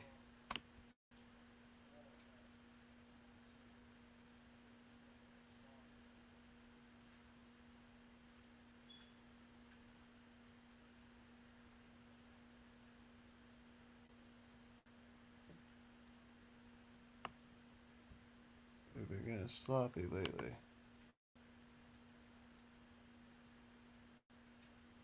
Trapmore gang, it has been a crazy few days with rumors circulating that the big dog from Atlanta, Guwop, Gucci Mane himself, was robbed at gunpoint, by Pooh Shiesty's goons in an apparent Suge Knight style hit to get him out of his recording contract so he could go and sign to Yo Gotti. Now there's rumors going around that Pooh Shiesty and his goons might have robbed Gucci Mane of his wedding ring. There's a picture going around of Gucci Mane apparently showing off that he's still got the wedding ring, but this picture that's been going around that was apparent proof of Gucci Mane not having been robbed and stained for his wedding ring is apparently old, This picture's doing the rounds today. People saying Gucci showing off that he's still got the wedding ring, but this was quite some time ago. This was 9 days ago, all right? But in this video, what I'm going to do is I'm just going to basically break down just all of the backstory as to why this is happening in a lot more detail, why Gucci Mane might have some issues with Yo Gotti, why Gucci Mane might have ended up having some issues with Pooh Shiesty, and it all is connected, people. So, according to Memphis native Stan G, all right, similar to how Yo Gotti and Young Dolph had to kind of carve Memphis into two by signing different artists on different sides of this gang/rap feud that was going on, apparently Gucci Mane actually did the same thing in a war with Yo Gotti, and basically Stan G is explaining in this No Jumper interview that he believes Gucci Mane is actually using war tactics in his beef with Yo Gotti. It's Stan G, Whack 100s. Stan G is from Memphis and knows Memphis street politics. He says Gucci Mane is using war tactics on Yo Gotti. Why you think Gucci dropped the whole label? You think he ain't sitting back waiting on Shiesty and Fujiano? So you don't think there were war tactics? What Gucci was doing, locking down Atlanta, signing everybody in Atlanta when he got into it with Jeezy, locking that city down, got into it with Gotti, signed the whole Memphis. Now they can't mess with him. He signed like 9 artists from Memphis. Everybody he dropped was a Memphis artist. It was about that girl, bro. Every time he get into it with something, he locked the city down. Then he went to Memphis and, look, I'm signing all these bulls from Gotti hood. Gotti ain't gonna never mess. It wasn't about the girl, dog. It was about him trying to step on his toes. With them for it because you was already rocking with Gucci before. War tactics get real in the South too. This is so he's saying that Gucci Mane be doing them war tactics and it might have caught up with him. Now, as we discussed in the last video that I kind of broke down some of this stuff, basically according to Gucci Mane, right, his beef with Yo Gotti was a pretty petty back and forth over release dates for mixtapes way back. Gucci Mane's label's called 1017. He loves to release tapes on November the 17th. That's 1017 on the calendar if you are of not a high reading comprehension level. And apparently this was the original reason for all of this beef. They was at the radio station. I'm sure y'all seen the now infamous interview. Dolph he at the radio station with the green sweater on. Gucci with the red sweater. I said Gotti was cool until he turned into a buster. Right. So I wasn't saying that we wasn't even cool. I said we was cool until this point right here. They dropped this mixtape on 1017 and tried to like ride my wave. You know what I'm saying? Like he was an artist of mine and we get some kind of money together. So So he said that Gucci basically said, look, Yo Gotti was trying to ride my wave, all right? He was trying to basically, get on board with what I had going on with my release date and my artists and all my 1017 business. That's what he said. That's how he felt about it. But apparently, okay, the real reason for the feud, as Gotti would apparently later confirm, was that really it was all because he had smashed Gucci's current wife. Up, like, you know what I'm saying? Because, when you consider somebody a partner, to me, that's the way I hit him up, like, what's up with you, homie? Like, what you mean, what's up? He didn't even speak about what he tweeted. He was like, oh, man, you put G's and Tip on the Rex remix. Jeezy tried to kill me. Man, you and Holmes been in the same city 28 years and you just not realizing that. Then he went to jail and you started dating Keisha Dior. Nah, then it was like, to me, I still felt like he was cool because like, then he got on the radio and said something. That's when it was like, okay, home crossed that line. Like it's, you know what I mean? It'll never be like, we cool no more. Now I'm gonna go bang his girl. I had already done that. Oh, okay. So you banged your partner's girl? Damn, guys, man. You ain't my friend, man. I ain't know, like, you in love and all that. Yeah, I got you. I'm thinking it ain't nothing like where they about to get married or nothing like that. Like, so look, he apparently messed around with Gucci's girl, right? His future wife, future fiance, all of that stuff back in the day, and that probably got under his skin. Now look. Imagine being able to build an app with your name on it, just by thinking about it. Meet Base 44, a complete AI. These females, man, it's not worth crashing out. It's not worth getting into serious feuds over a woman's past, right? Let's just be a little bit more secure as men. But clearly this gets under a lot of people's skin. Now, the feud would continue to develop, and one of Gucci's little chess moves that he made was basically Big Scar officially joining his cousin Pooh Shiesty on the 1017 roster in 2020. So as we heard from Stan G, all right, Gucci Mane's out here signing the most illustrious artists in Memphis to kind of get at Yo Gotti and basically say, yo, look, I'm basically snatching up all the best artists from your city now, so you're going to have to contend with me and fight for the best artists with me. Now I got Pooh Shiesty and Big Scar on the label in 2020. So, I'm Big Scar. I'm from South Mill. I'm from Memphis, Tennessee, South Mill. Called Track, baby. From the gutter, really, the bar. You know what I mean? Why did Gucci sign you? You only made like a couple of songs. Man, it's crazy. I ain't gonna count. I don't even know how this happened. It's weird as hell. I don't even think nobody else did that. I don't think nobody else did it. Like so you mean to tell me Gucci heard one song, make a play, and he just got in touch with you and signed you off that? Hey, get what? That my first song I ever stepped up to a mic and did. I saw that. Hey, it's funny, right? Because what he's saying is saying, hey, can you believe it that Gucci Mane just signed you off of one song out of nowhere? It's like, can you believe that Gucci Mane would jump the gun and sign artists out of Memphis to like piss off Yo Gotti and like take big, massive gambles on artists to make sure that his op from Memphis can't get their hands on him? Might be able to believe that, you know? The players like, I like the lyrics and I like your delivery. I was like, Key Hard. Yeah. That's before I ain't even know you and Pooh was cousins. That's on everything. And I had told him about you and he was like, that's my cousin. Yeah. That's how that went. So look, all right, Gucci Mane was getting his feelers and his claws right into the Memphis rap scene very deeply as early as possible, right? So this is all the way back in 2020 when that happened. And in a later interview on Big Facts, Big Scar would talk about how much signing with a legend like Gucci Mane actually meant to him at the time. Boy. Like, he was on me, but like, what pressed the button, I ain't gonna lie, it was Shiesty. It was Shiesty. Cause it was you hear me right here. My cousin, I ain't gonna lie. Yeah. But he was already on my shit bad though. He was already, like my first time on the phone, while he knew my shit word for word down there. You know, I'm gonna watch this shit on YouTube. You know everything. Like you fuck me up, dude. You been knowing about me? Me? Dang. Me and my mom used to ride around.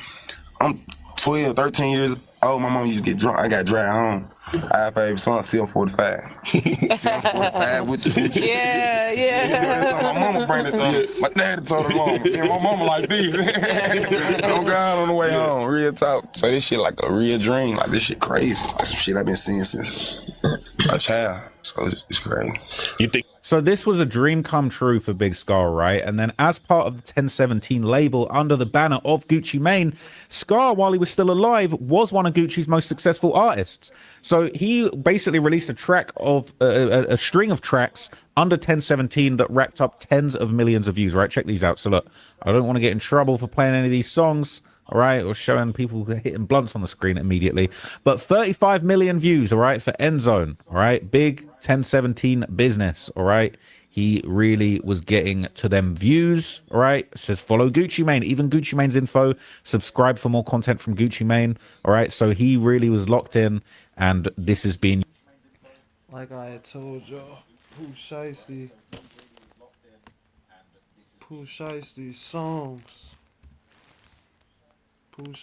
songs wasn't under Yo Gotti. I mean, under Gucci Mane. I'm gonna show y'all.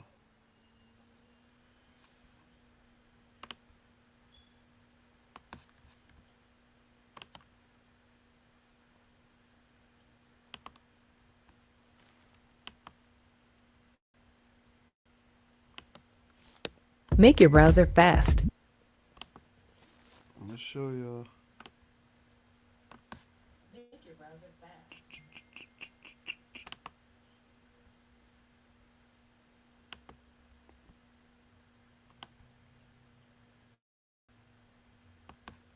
Shiesty was supposed to go on tour. Look. What is this?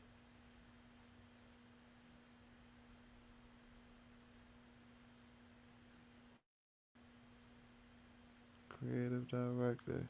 Boom. Boom. Oh shit. Hold on. Yes it is. Yes it is. That one is. Now I know federal contraband, not.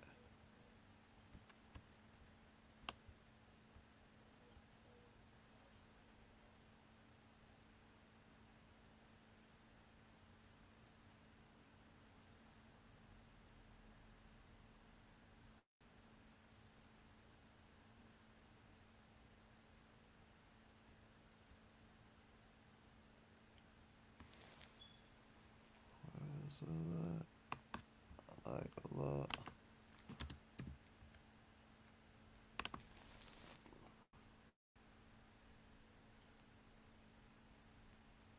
See? Chopper Gang ENT Freestyle 2023. Chopper Gang. Look. Music Federal Contraband. Creative Music Group.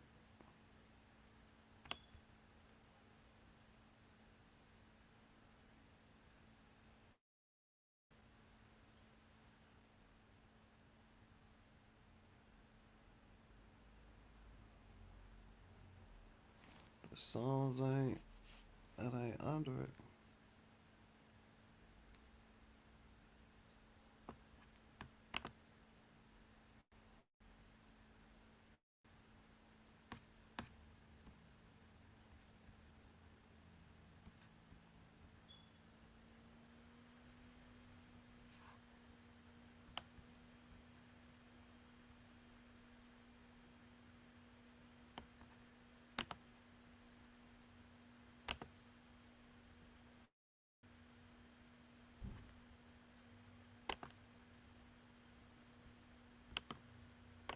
That certain violations couldn't be ignored. That same year, he got expelled from middle school for bringing a gun to campus. The weapon wasn't for show or intimidation, it was for protection. Pooh Shiesty had received threats from older kids whose families had beef with the Williams organization, and he wasn't about to be caught defenseless. Damn. These weren't cries for help or teenage rebellion. This was a young man adapting to his environment the only way he knew how. In most neighborhoods, an 11-year-old with a gun would be seen as a tragedy. In South Memphis, it was seen as preparation for survival. The streets of Memphis don't give you time to be a child. Pooh Shiesty himself said that in Memphis, you're guaranteed to lose at least one close friend to violence before you turn 15. That's Damn. not a statistic. Yeah. That's a promise the city makes to every young person trying to survive there. By age 14, Pooh Shiesty had caught another assault case. The details were sealed because he was a minor, but word on the streets was that he had beaten someone severely for disrespecting his incarcerated father. The message was clear. Even with mob boss locked up, the Williams family was still not to be tested. When Pooh Shiesty hit high school at Central High, he was forced to interact with kids from other neighborhoods for the first time. Memphis gangs used railroad tracks as territorial borders, and high school was where those borders got crossed. That's when Pooh Shiesty and his childhood friend Big 30 decided to form their own crew, Choppa Gang. Don't get it twisted. Choppa Gang wasn't just some rap group or social club. This was a legitimate street organization focused on getting money by any means possible, as Pooh Shiesty described it. Choppa Gang. They were young, hungry, and willing to do whatever it took to build their own empire. The formation of Choppa Gang represented a new generation of Memphis street politics. Unlike the older gangs that were based on neighborhood loyalty or national affiliations, Choppa Gang was built around personal relationships and shared ambition. They recruited the smartest, most ruthless young men from across South Memphis, creating a hybrid organization that combined the best elements of traditional gang structure with modern business practices. Damn. So see, now that's what he got from his father. That's the smart side. Look, fuck that. Sometimes we ain't gonna be a powerful hood if we only use the niggas that was born and raised in our section. We gotta outsource. Let's go get the most powerful niggas, the demons from over here, the demons from over here, the demons from over here, the demons from this side, this side, this side, and let's form our crew. Basically like an all-star team. ChatGPT, can I make money on Airbnb with $0? Yes, you can make money on Airbnb with $0 through a new method called Airbnb co-listing. You don't have to rent or own any properties. Let me show you how it works. Step number 1, go to That's smart. I see, like a lot of gangs, they don't think like that. They like, nigga, you gotta be born here. You wasn't born here. You ain't from here. You didn't go to our park. Like, but look at all the niggas you got over there. They probably broke. They ain't got no money. They don't know how to get no money. Why not outsource and go get other niggas who can bring money to the hood, niggas that could turn our thugging into a business. We got to bring in other elements. Okay, so that's his father's mental right there. All right, Pooh Shiesty. But you also got your father's mental on doing shit the wrong way. On doing shit the right way and the wrong way. By the time Pooh Shiesty graduated high school, Choppa Gang was generating serious cash through various illegal enterprises. They weren't just corner boys selling dime bags. They were running sophisticated operations that required planning, coordination, and the kind of ruthless efficiency that Pooh Shiesty had learned from watching his father. Their first major score came from robbing drug dealers in rival territories. Pooh Shiesty understood that the best targets were people who couldn't call the police, other criminals who had to handle their losses privately. Choppa Gang would study their targets for weeks, learning their routines, identifying their weaknesses, and planning their attacks with military precision. The money was good, but it came with a price. Every successful lick brought more attention from rivals and law enforcement. Every dollar earned had to be protected through violence or the threat of violence. This is when Pooh Shiesty started building the reputation that would later make his music so authentic. One of their most notorious early jobs involved robbing a high-level dealer who had been moving weight through South Memphis without paying proper respect to the established powers. The target had connections to out-of-state suppliers and was generating hundreds of thousands of dollars in revenue. But he had made the mistake of thinking his money made him untouchable. Choppa Gang spent 3 weeks studying the dealer's operation. They learned when he re-upped, where he kept his stash, who provided his security, and what routes he used to transport product and money. Now, who be talking like this? Who be telling them all this information? You know what I mean? This is... Yeah, pocket. That's real shit. Who the fuck? Like, who the fuck? We gonna go to Candace Owens. Candace Owens say Jay-Z is an informant. Did y'all hear that? She said that Jay-Z is an informant.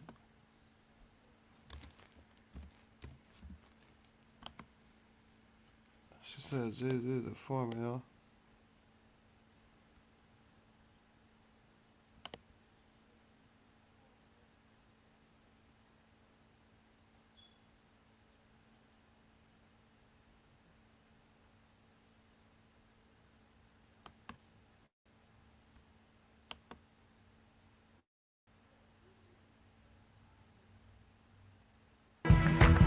Welcome to the new generation of web creation.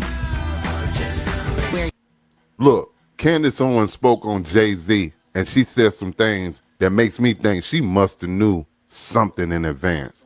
Want to know what it is? Let's know early on, or she.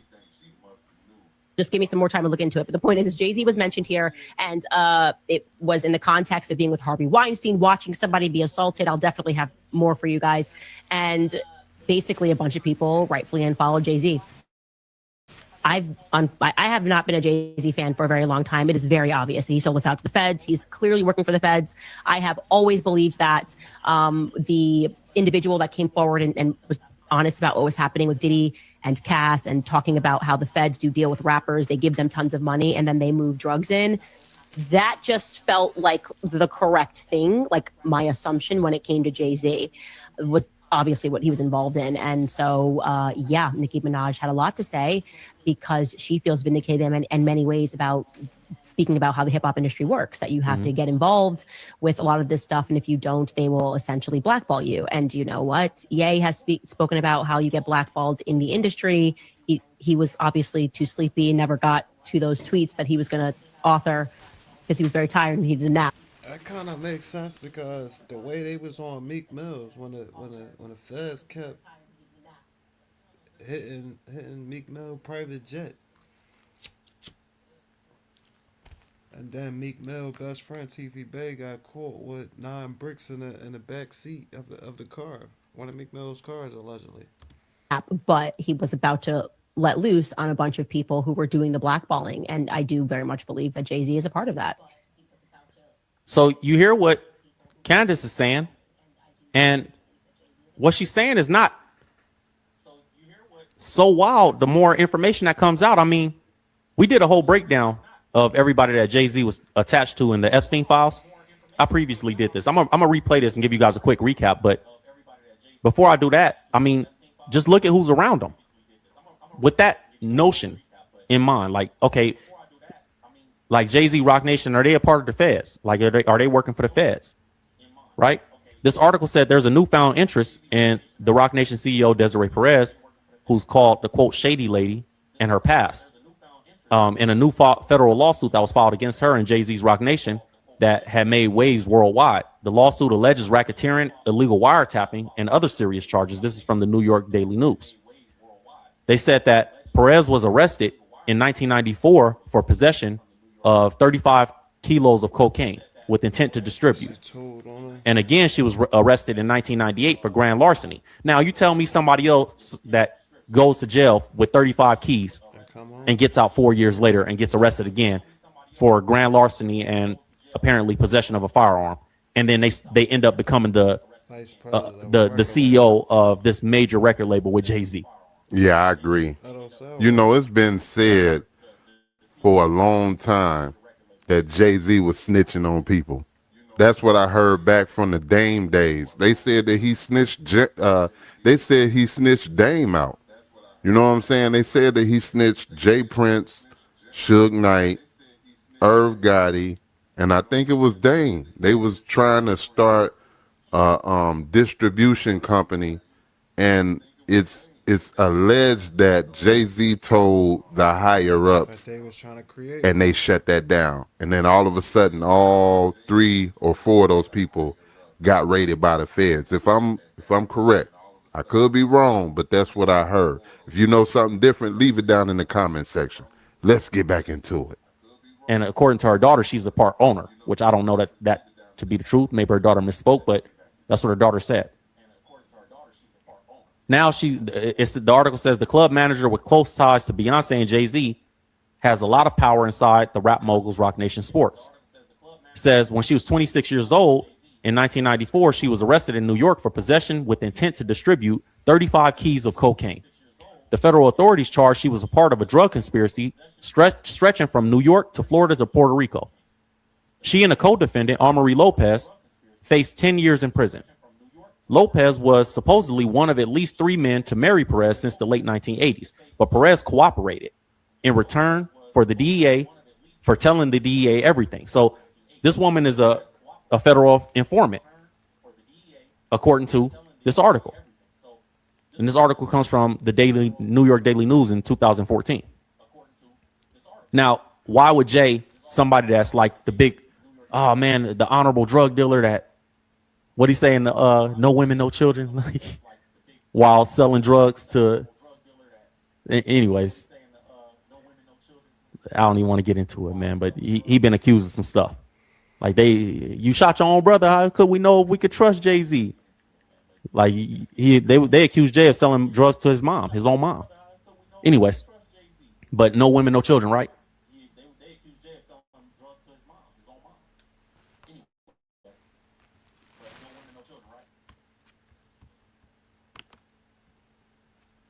Anyways, the article says that.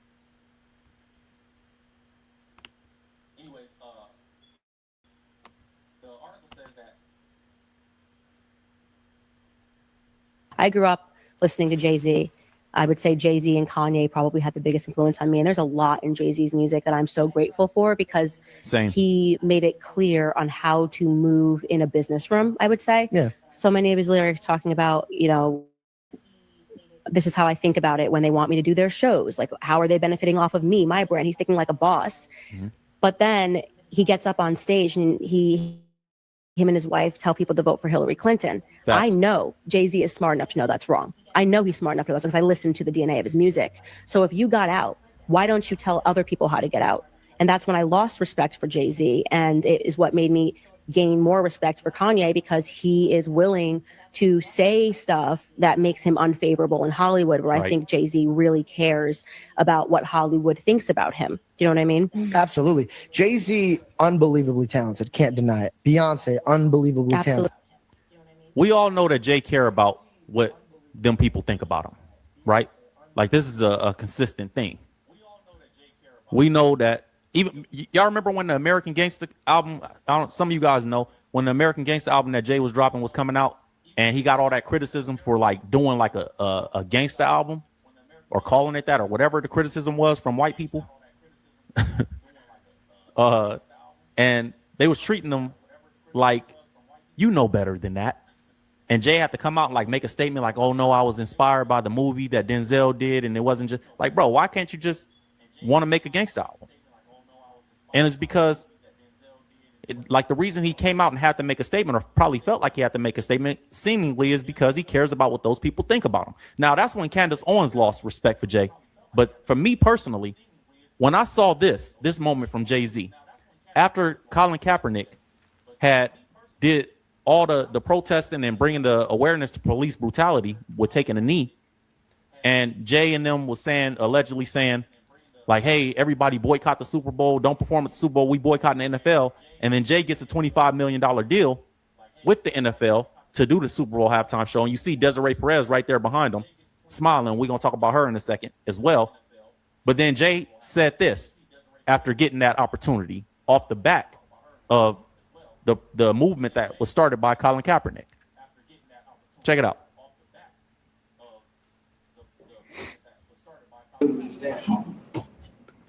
Hold on, let me rewind this so y'all can hear clearly. Okay, I think what the question was. Listen.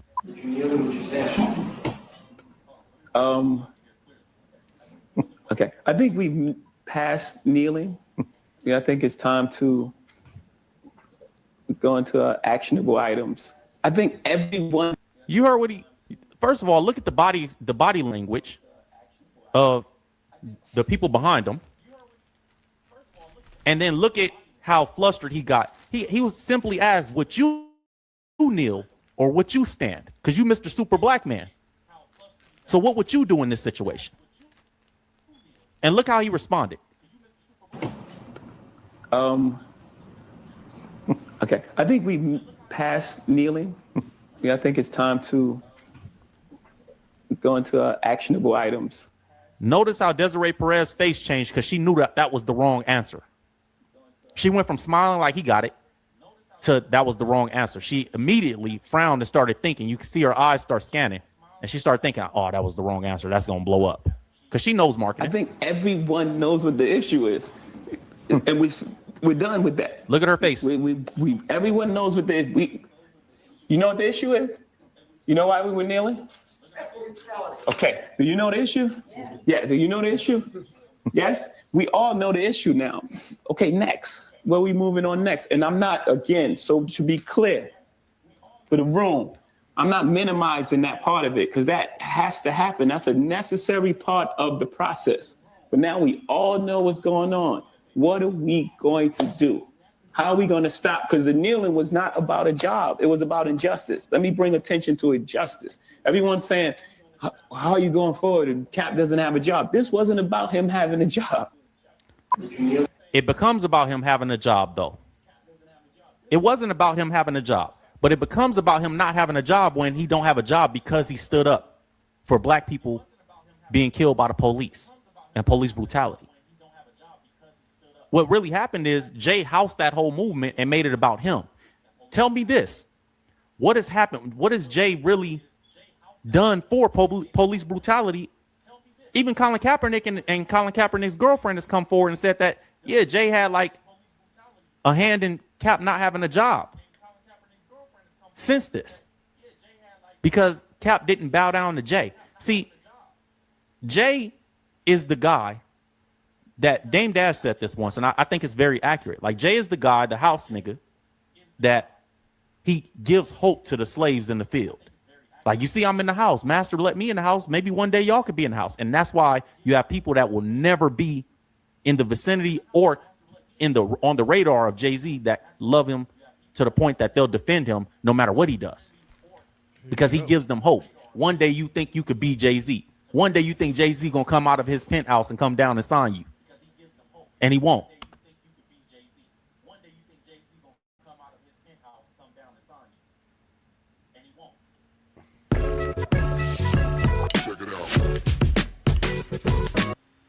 I grew up listening to Jay-Z. I would say Jay-Z and Kanye probably had the biggest influence on me. And there's a lot in Jay-Z's music that I'm so grateful for because he... Sean Jay-Z Carter is in a nightmare age she was when they were dating. And for those of you who may be questioning why I'm saying that Jay-Z is in a nightmare, I'm going to...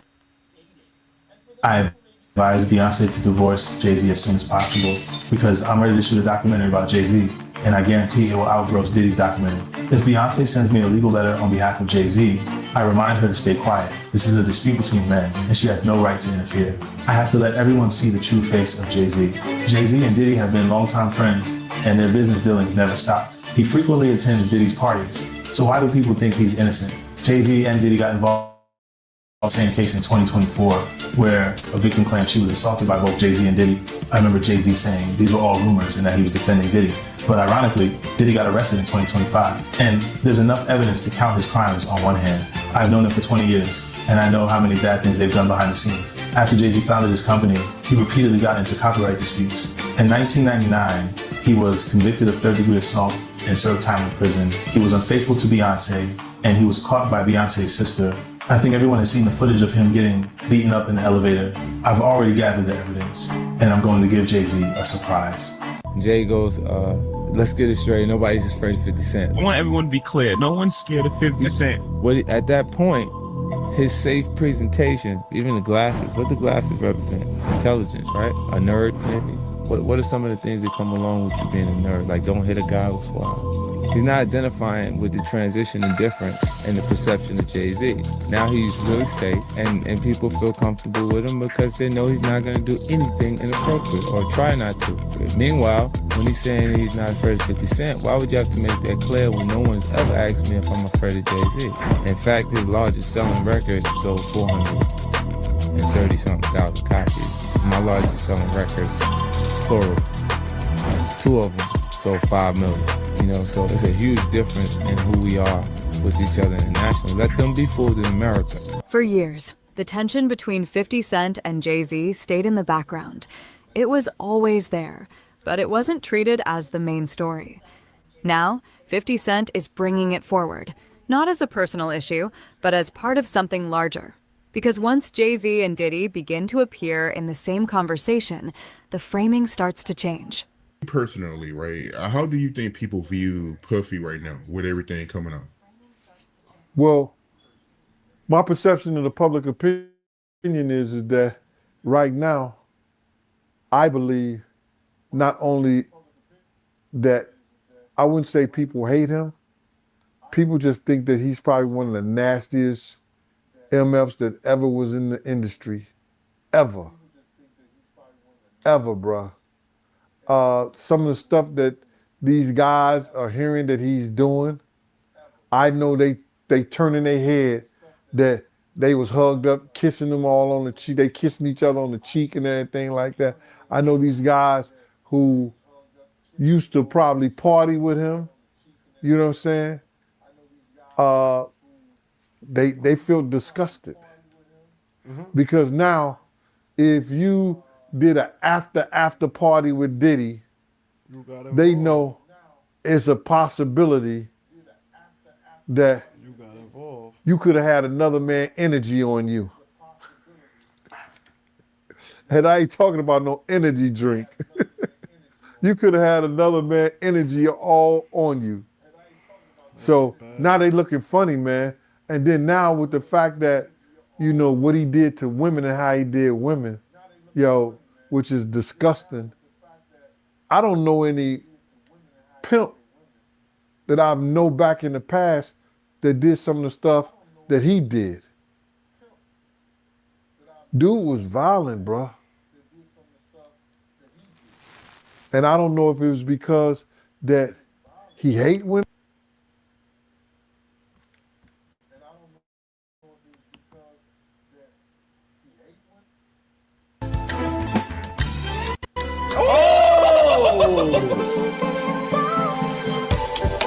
That was 2 clicks. We got the media team in here.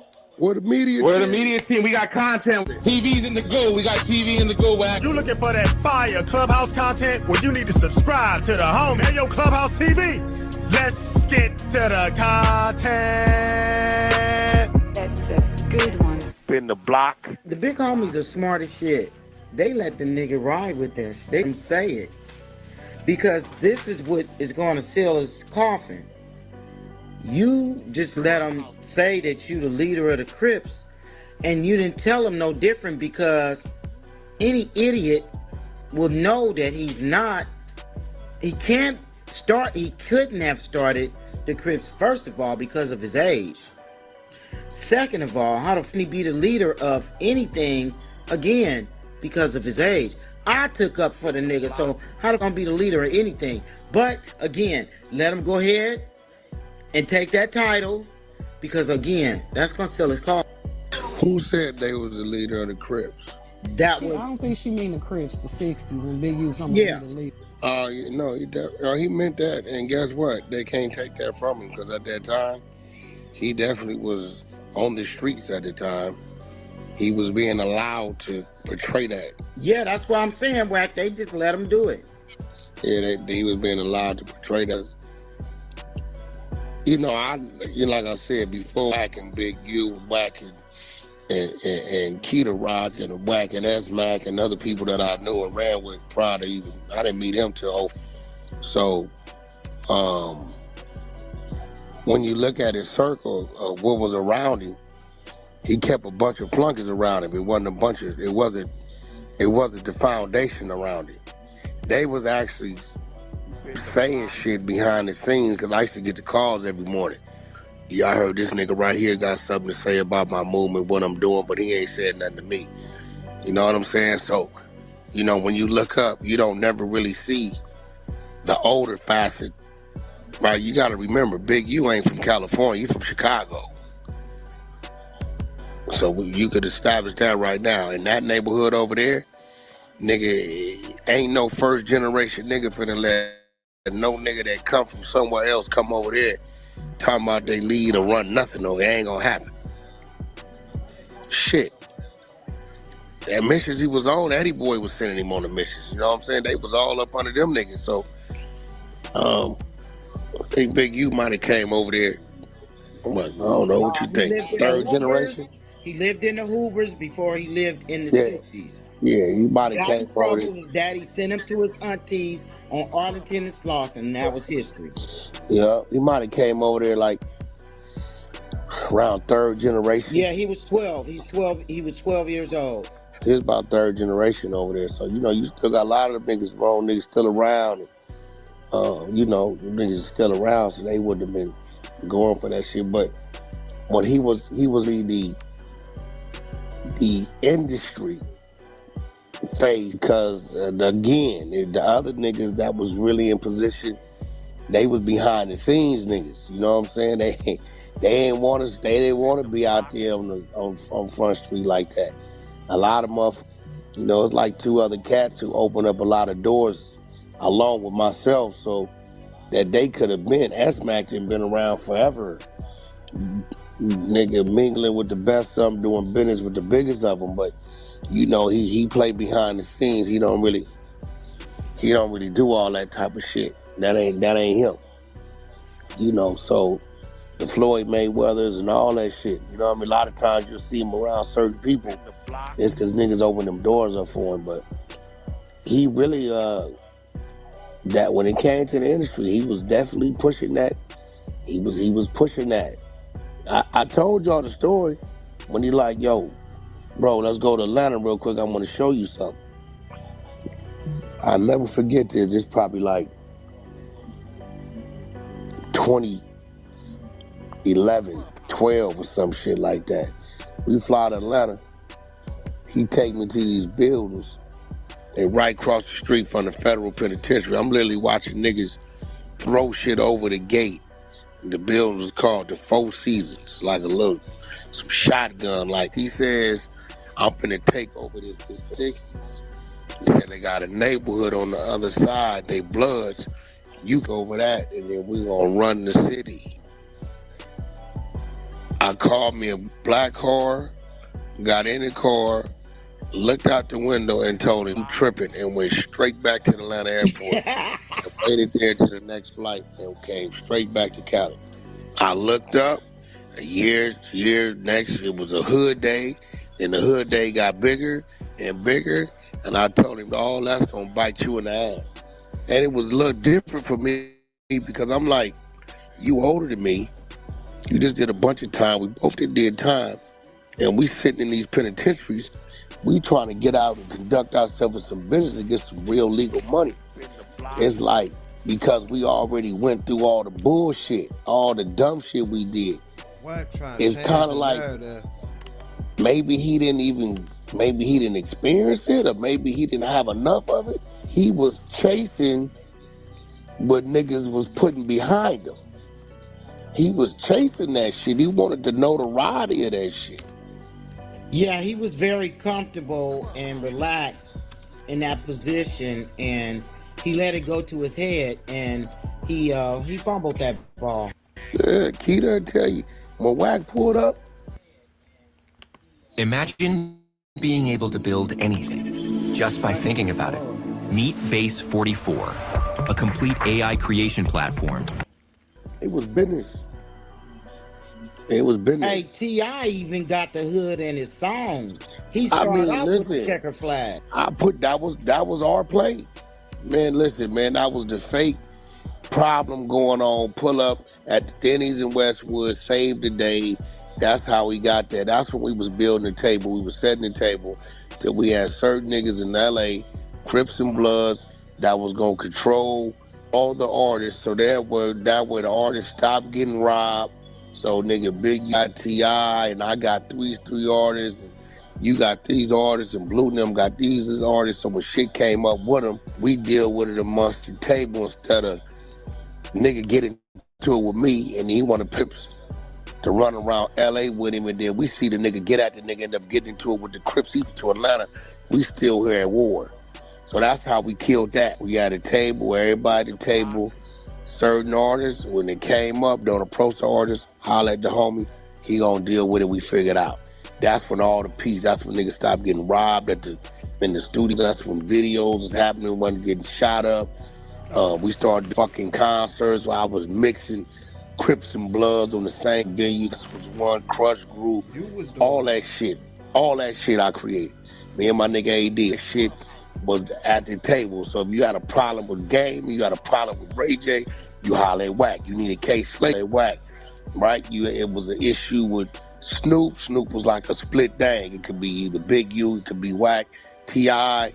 was somebody we passed Big U, and I believe maybe a producer or two we passed Big U. Certain people had certain artists they deal with, so you wasn't approaching the artists getting up to play.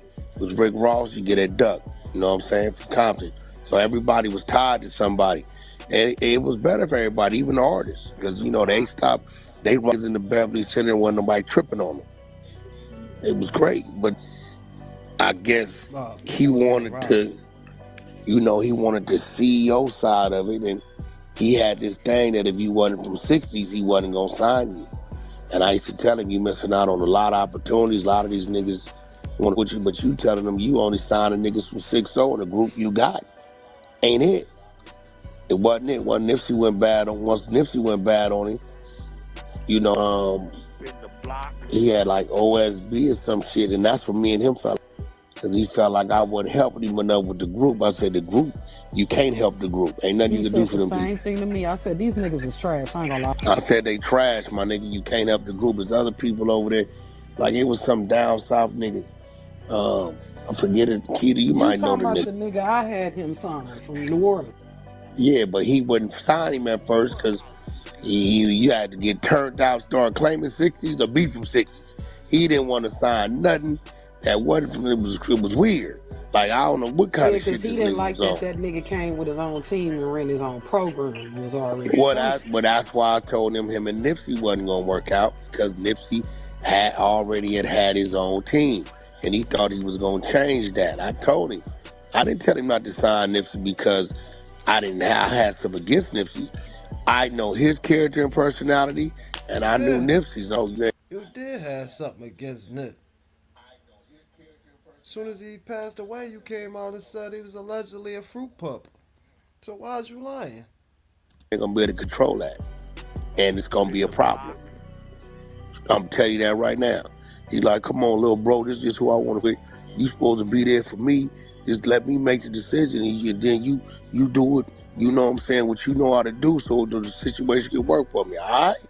And sure enough, it went exactly the way 45 days into the deal, he told that nigga, I don't think your face fit my brand.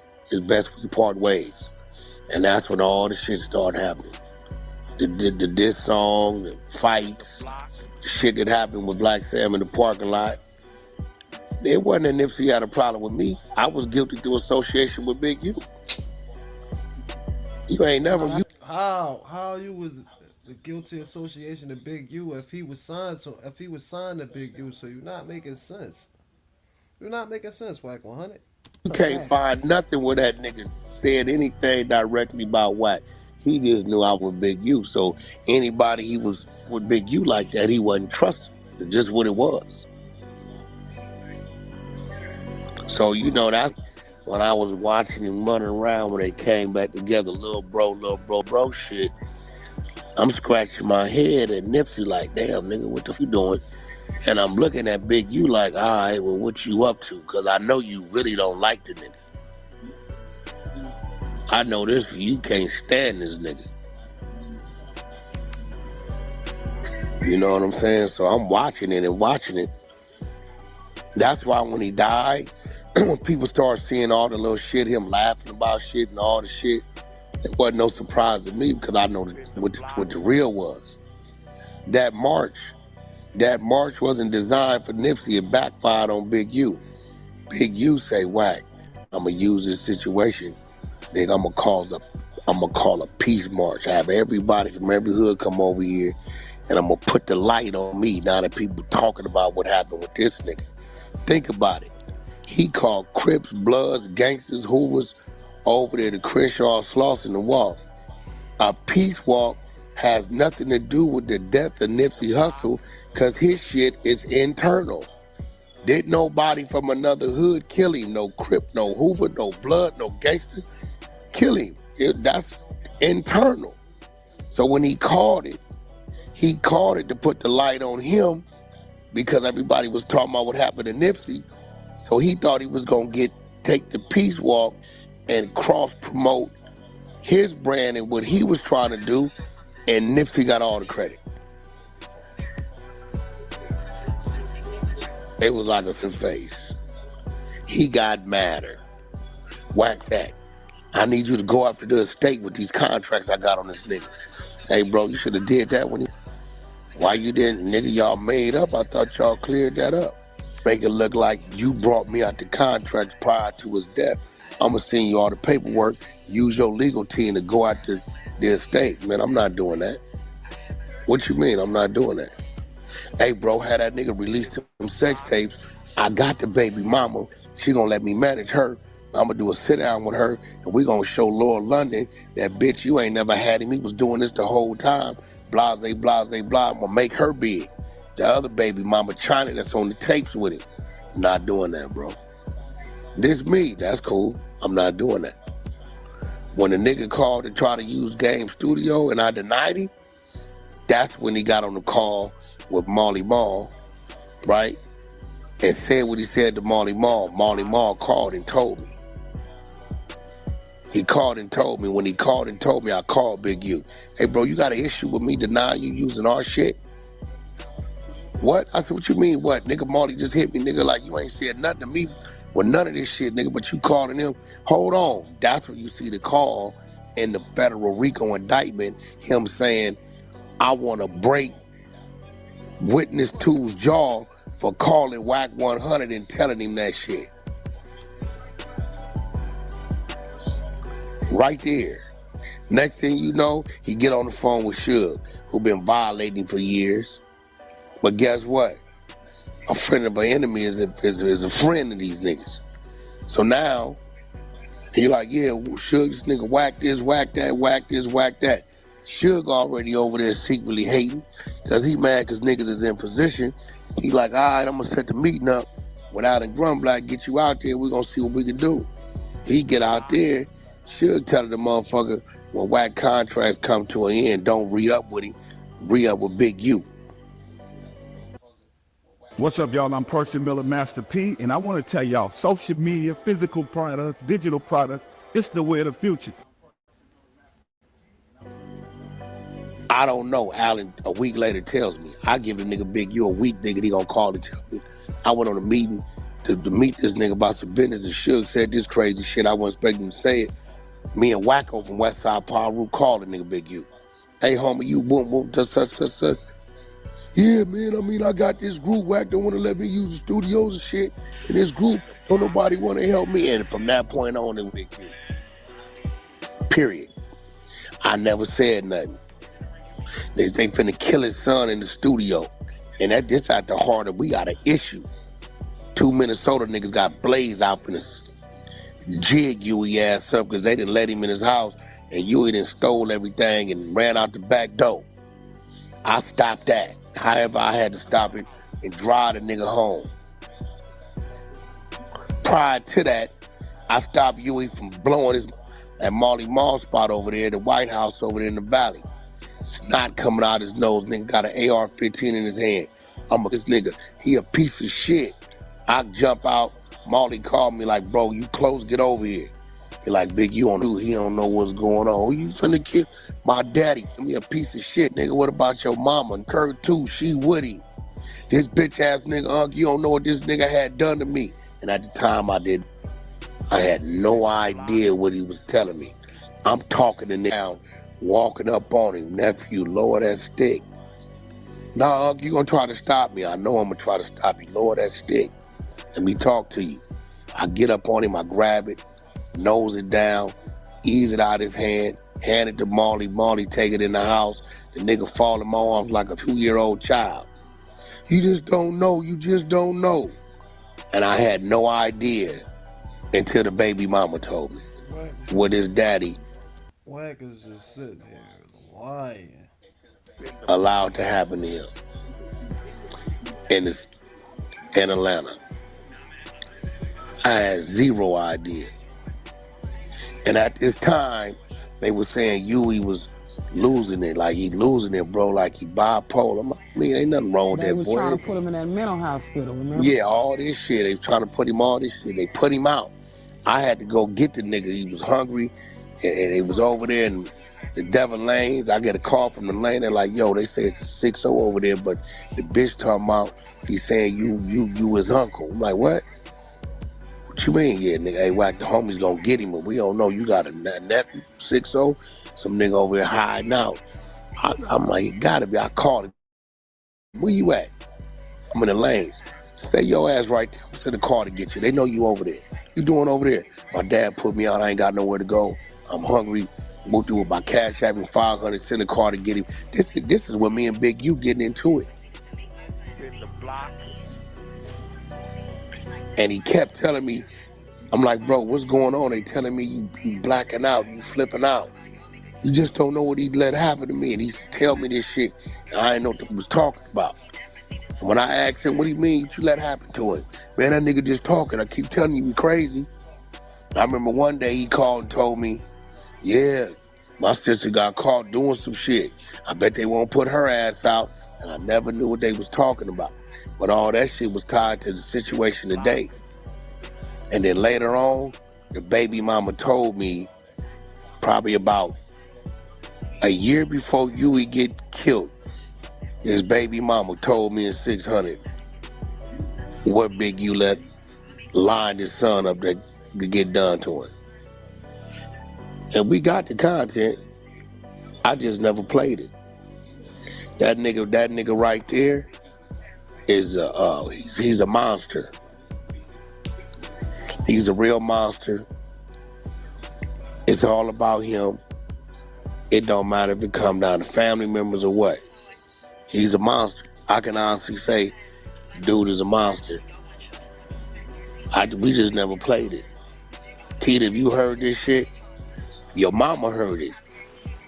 You will hate this nigga guts. What this nigga allowed to happen to his son. And set him up for it to happen. I already hate his guts, so, that'll just be... you heard this one. Run the content. This why I have no sympathy for him. You heard this one? Of course that young man went crazy and lost his mind. It's certain things that'll make a man, especially a young man, lose their mind. They see something happen, or something happens to them. Certain things will make them lose. And because Big U didn't want to pay a $30,000 debt, he chose to sacrifice his son. In a way that no father, especially a nigga call himself a gangster, would ever allow to happen to his son. Well, think about a mother that had already lost a son, and this mother threatens my daughter. Where do you think my mind was? I didn't have shit to lose. Well, Wack never knew that till I showed him the text. Yeah, I had no idea that because I'd have said something. If she know I'd have said something. Yeah, Tita tell you, I don't know about them other niggas. I didn't hold no punches with him. If it was some shit, Tita, hey man, what's going on with this shit, bro? What's wrong with you? I wasn't, but no, I'm gonna say something quick. That nigga called me out. Told me to pull up. I mean, well, we know that's believable because look what he did with SKG. But he just called the police on her and really filed a report. For real.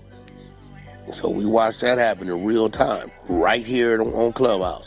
He had no idea she was live with me with the phone still on. Hey guys, forget all you know about AI video. It's so over. And we have the new AI video model that is dominating the industry. It's But Keita, when I tell you we got the baby mama filling us in, oh yeah. I know half. See, I don't know what happened to him, but I know half of it because I remember one day, me and Spiffy was riding down the street, and I had to stop to get some gas on Crenshaw and Florence, and we seen him. And Huey was sitting in the car, and I hop out the car. I'm like, "What up, Cuzzo? What you doing?" He like, "What up, big Cuzzo?" I'm like, "What the fuck you look like that? What is happening?" He was like, man, my daddy is a bitch ass nigga. I ain't with that nigga off, that nigga die. I'm like, the nigga going crazy. He like, I'm doing bad. I'm like, all right, here go a couple. I'm like, I ain't got much cause I'm doing bad myself. But here go a couple dollars. You know what I'm saying? Like, I'm like, damn, it's that bad? He did the unthinkable to him. He allowed the unthinkable and lined him up, delivered him. That nigga delivered him. He delivered his son to a type of evil that no young man should ever go through. Delivered him. Did you ever hear the story of him and some other 60s driving an Escalade back to Atlanta and getting out there, and he got into it with the niggas that drove the Escalade back with him? All that was a lineup. That nigga delivered his son to a type of evil. And I damn deny it. You know how I play deny it. Nigga, I play it. Delivered your son to an evil that no human being or no young man or young woman should ever go through. Period. You gotta get in the head to understand what was gonna happen to your child behind a $30,000 debt that you had full control of to deal with another way. That nigga let his son get munchy bead wet? Times $1 trillion on that. But God damn. Times $1 trillion on that. And right there in your city, or wherever them Jamaican niggas was that niggas was scared of, right there in your city, delivered him. I ain't gonna give you the 30,000, but I'm gonna get him back to you, and y'all do what y'all want to do. I'm gonna deliver it, and did that, and that young man ain't never been the same since. Damn. He know what he did. His son hated him, bro. He was gonna try to kill him. I'm telling you, it's real shit. That's why I be sitting back.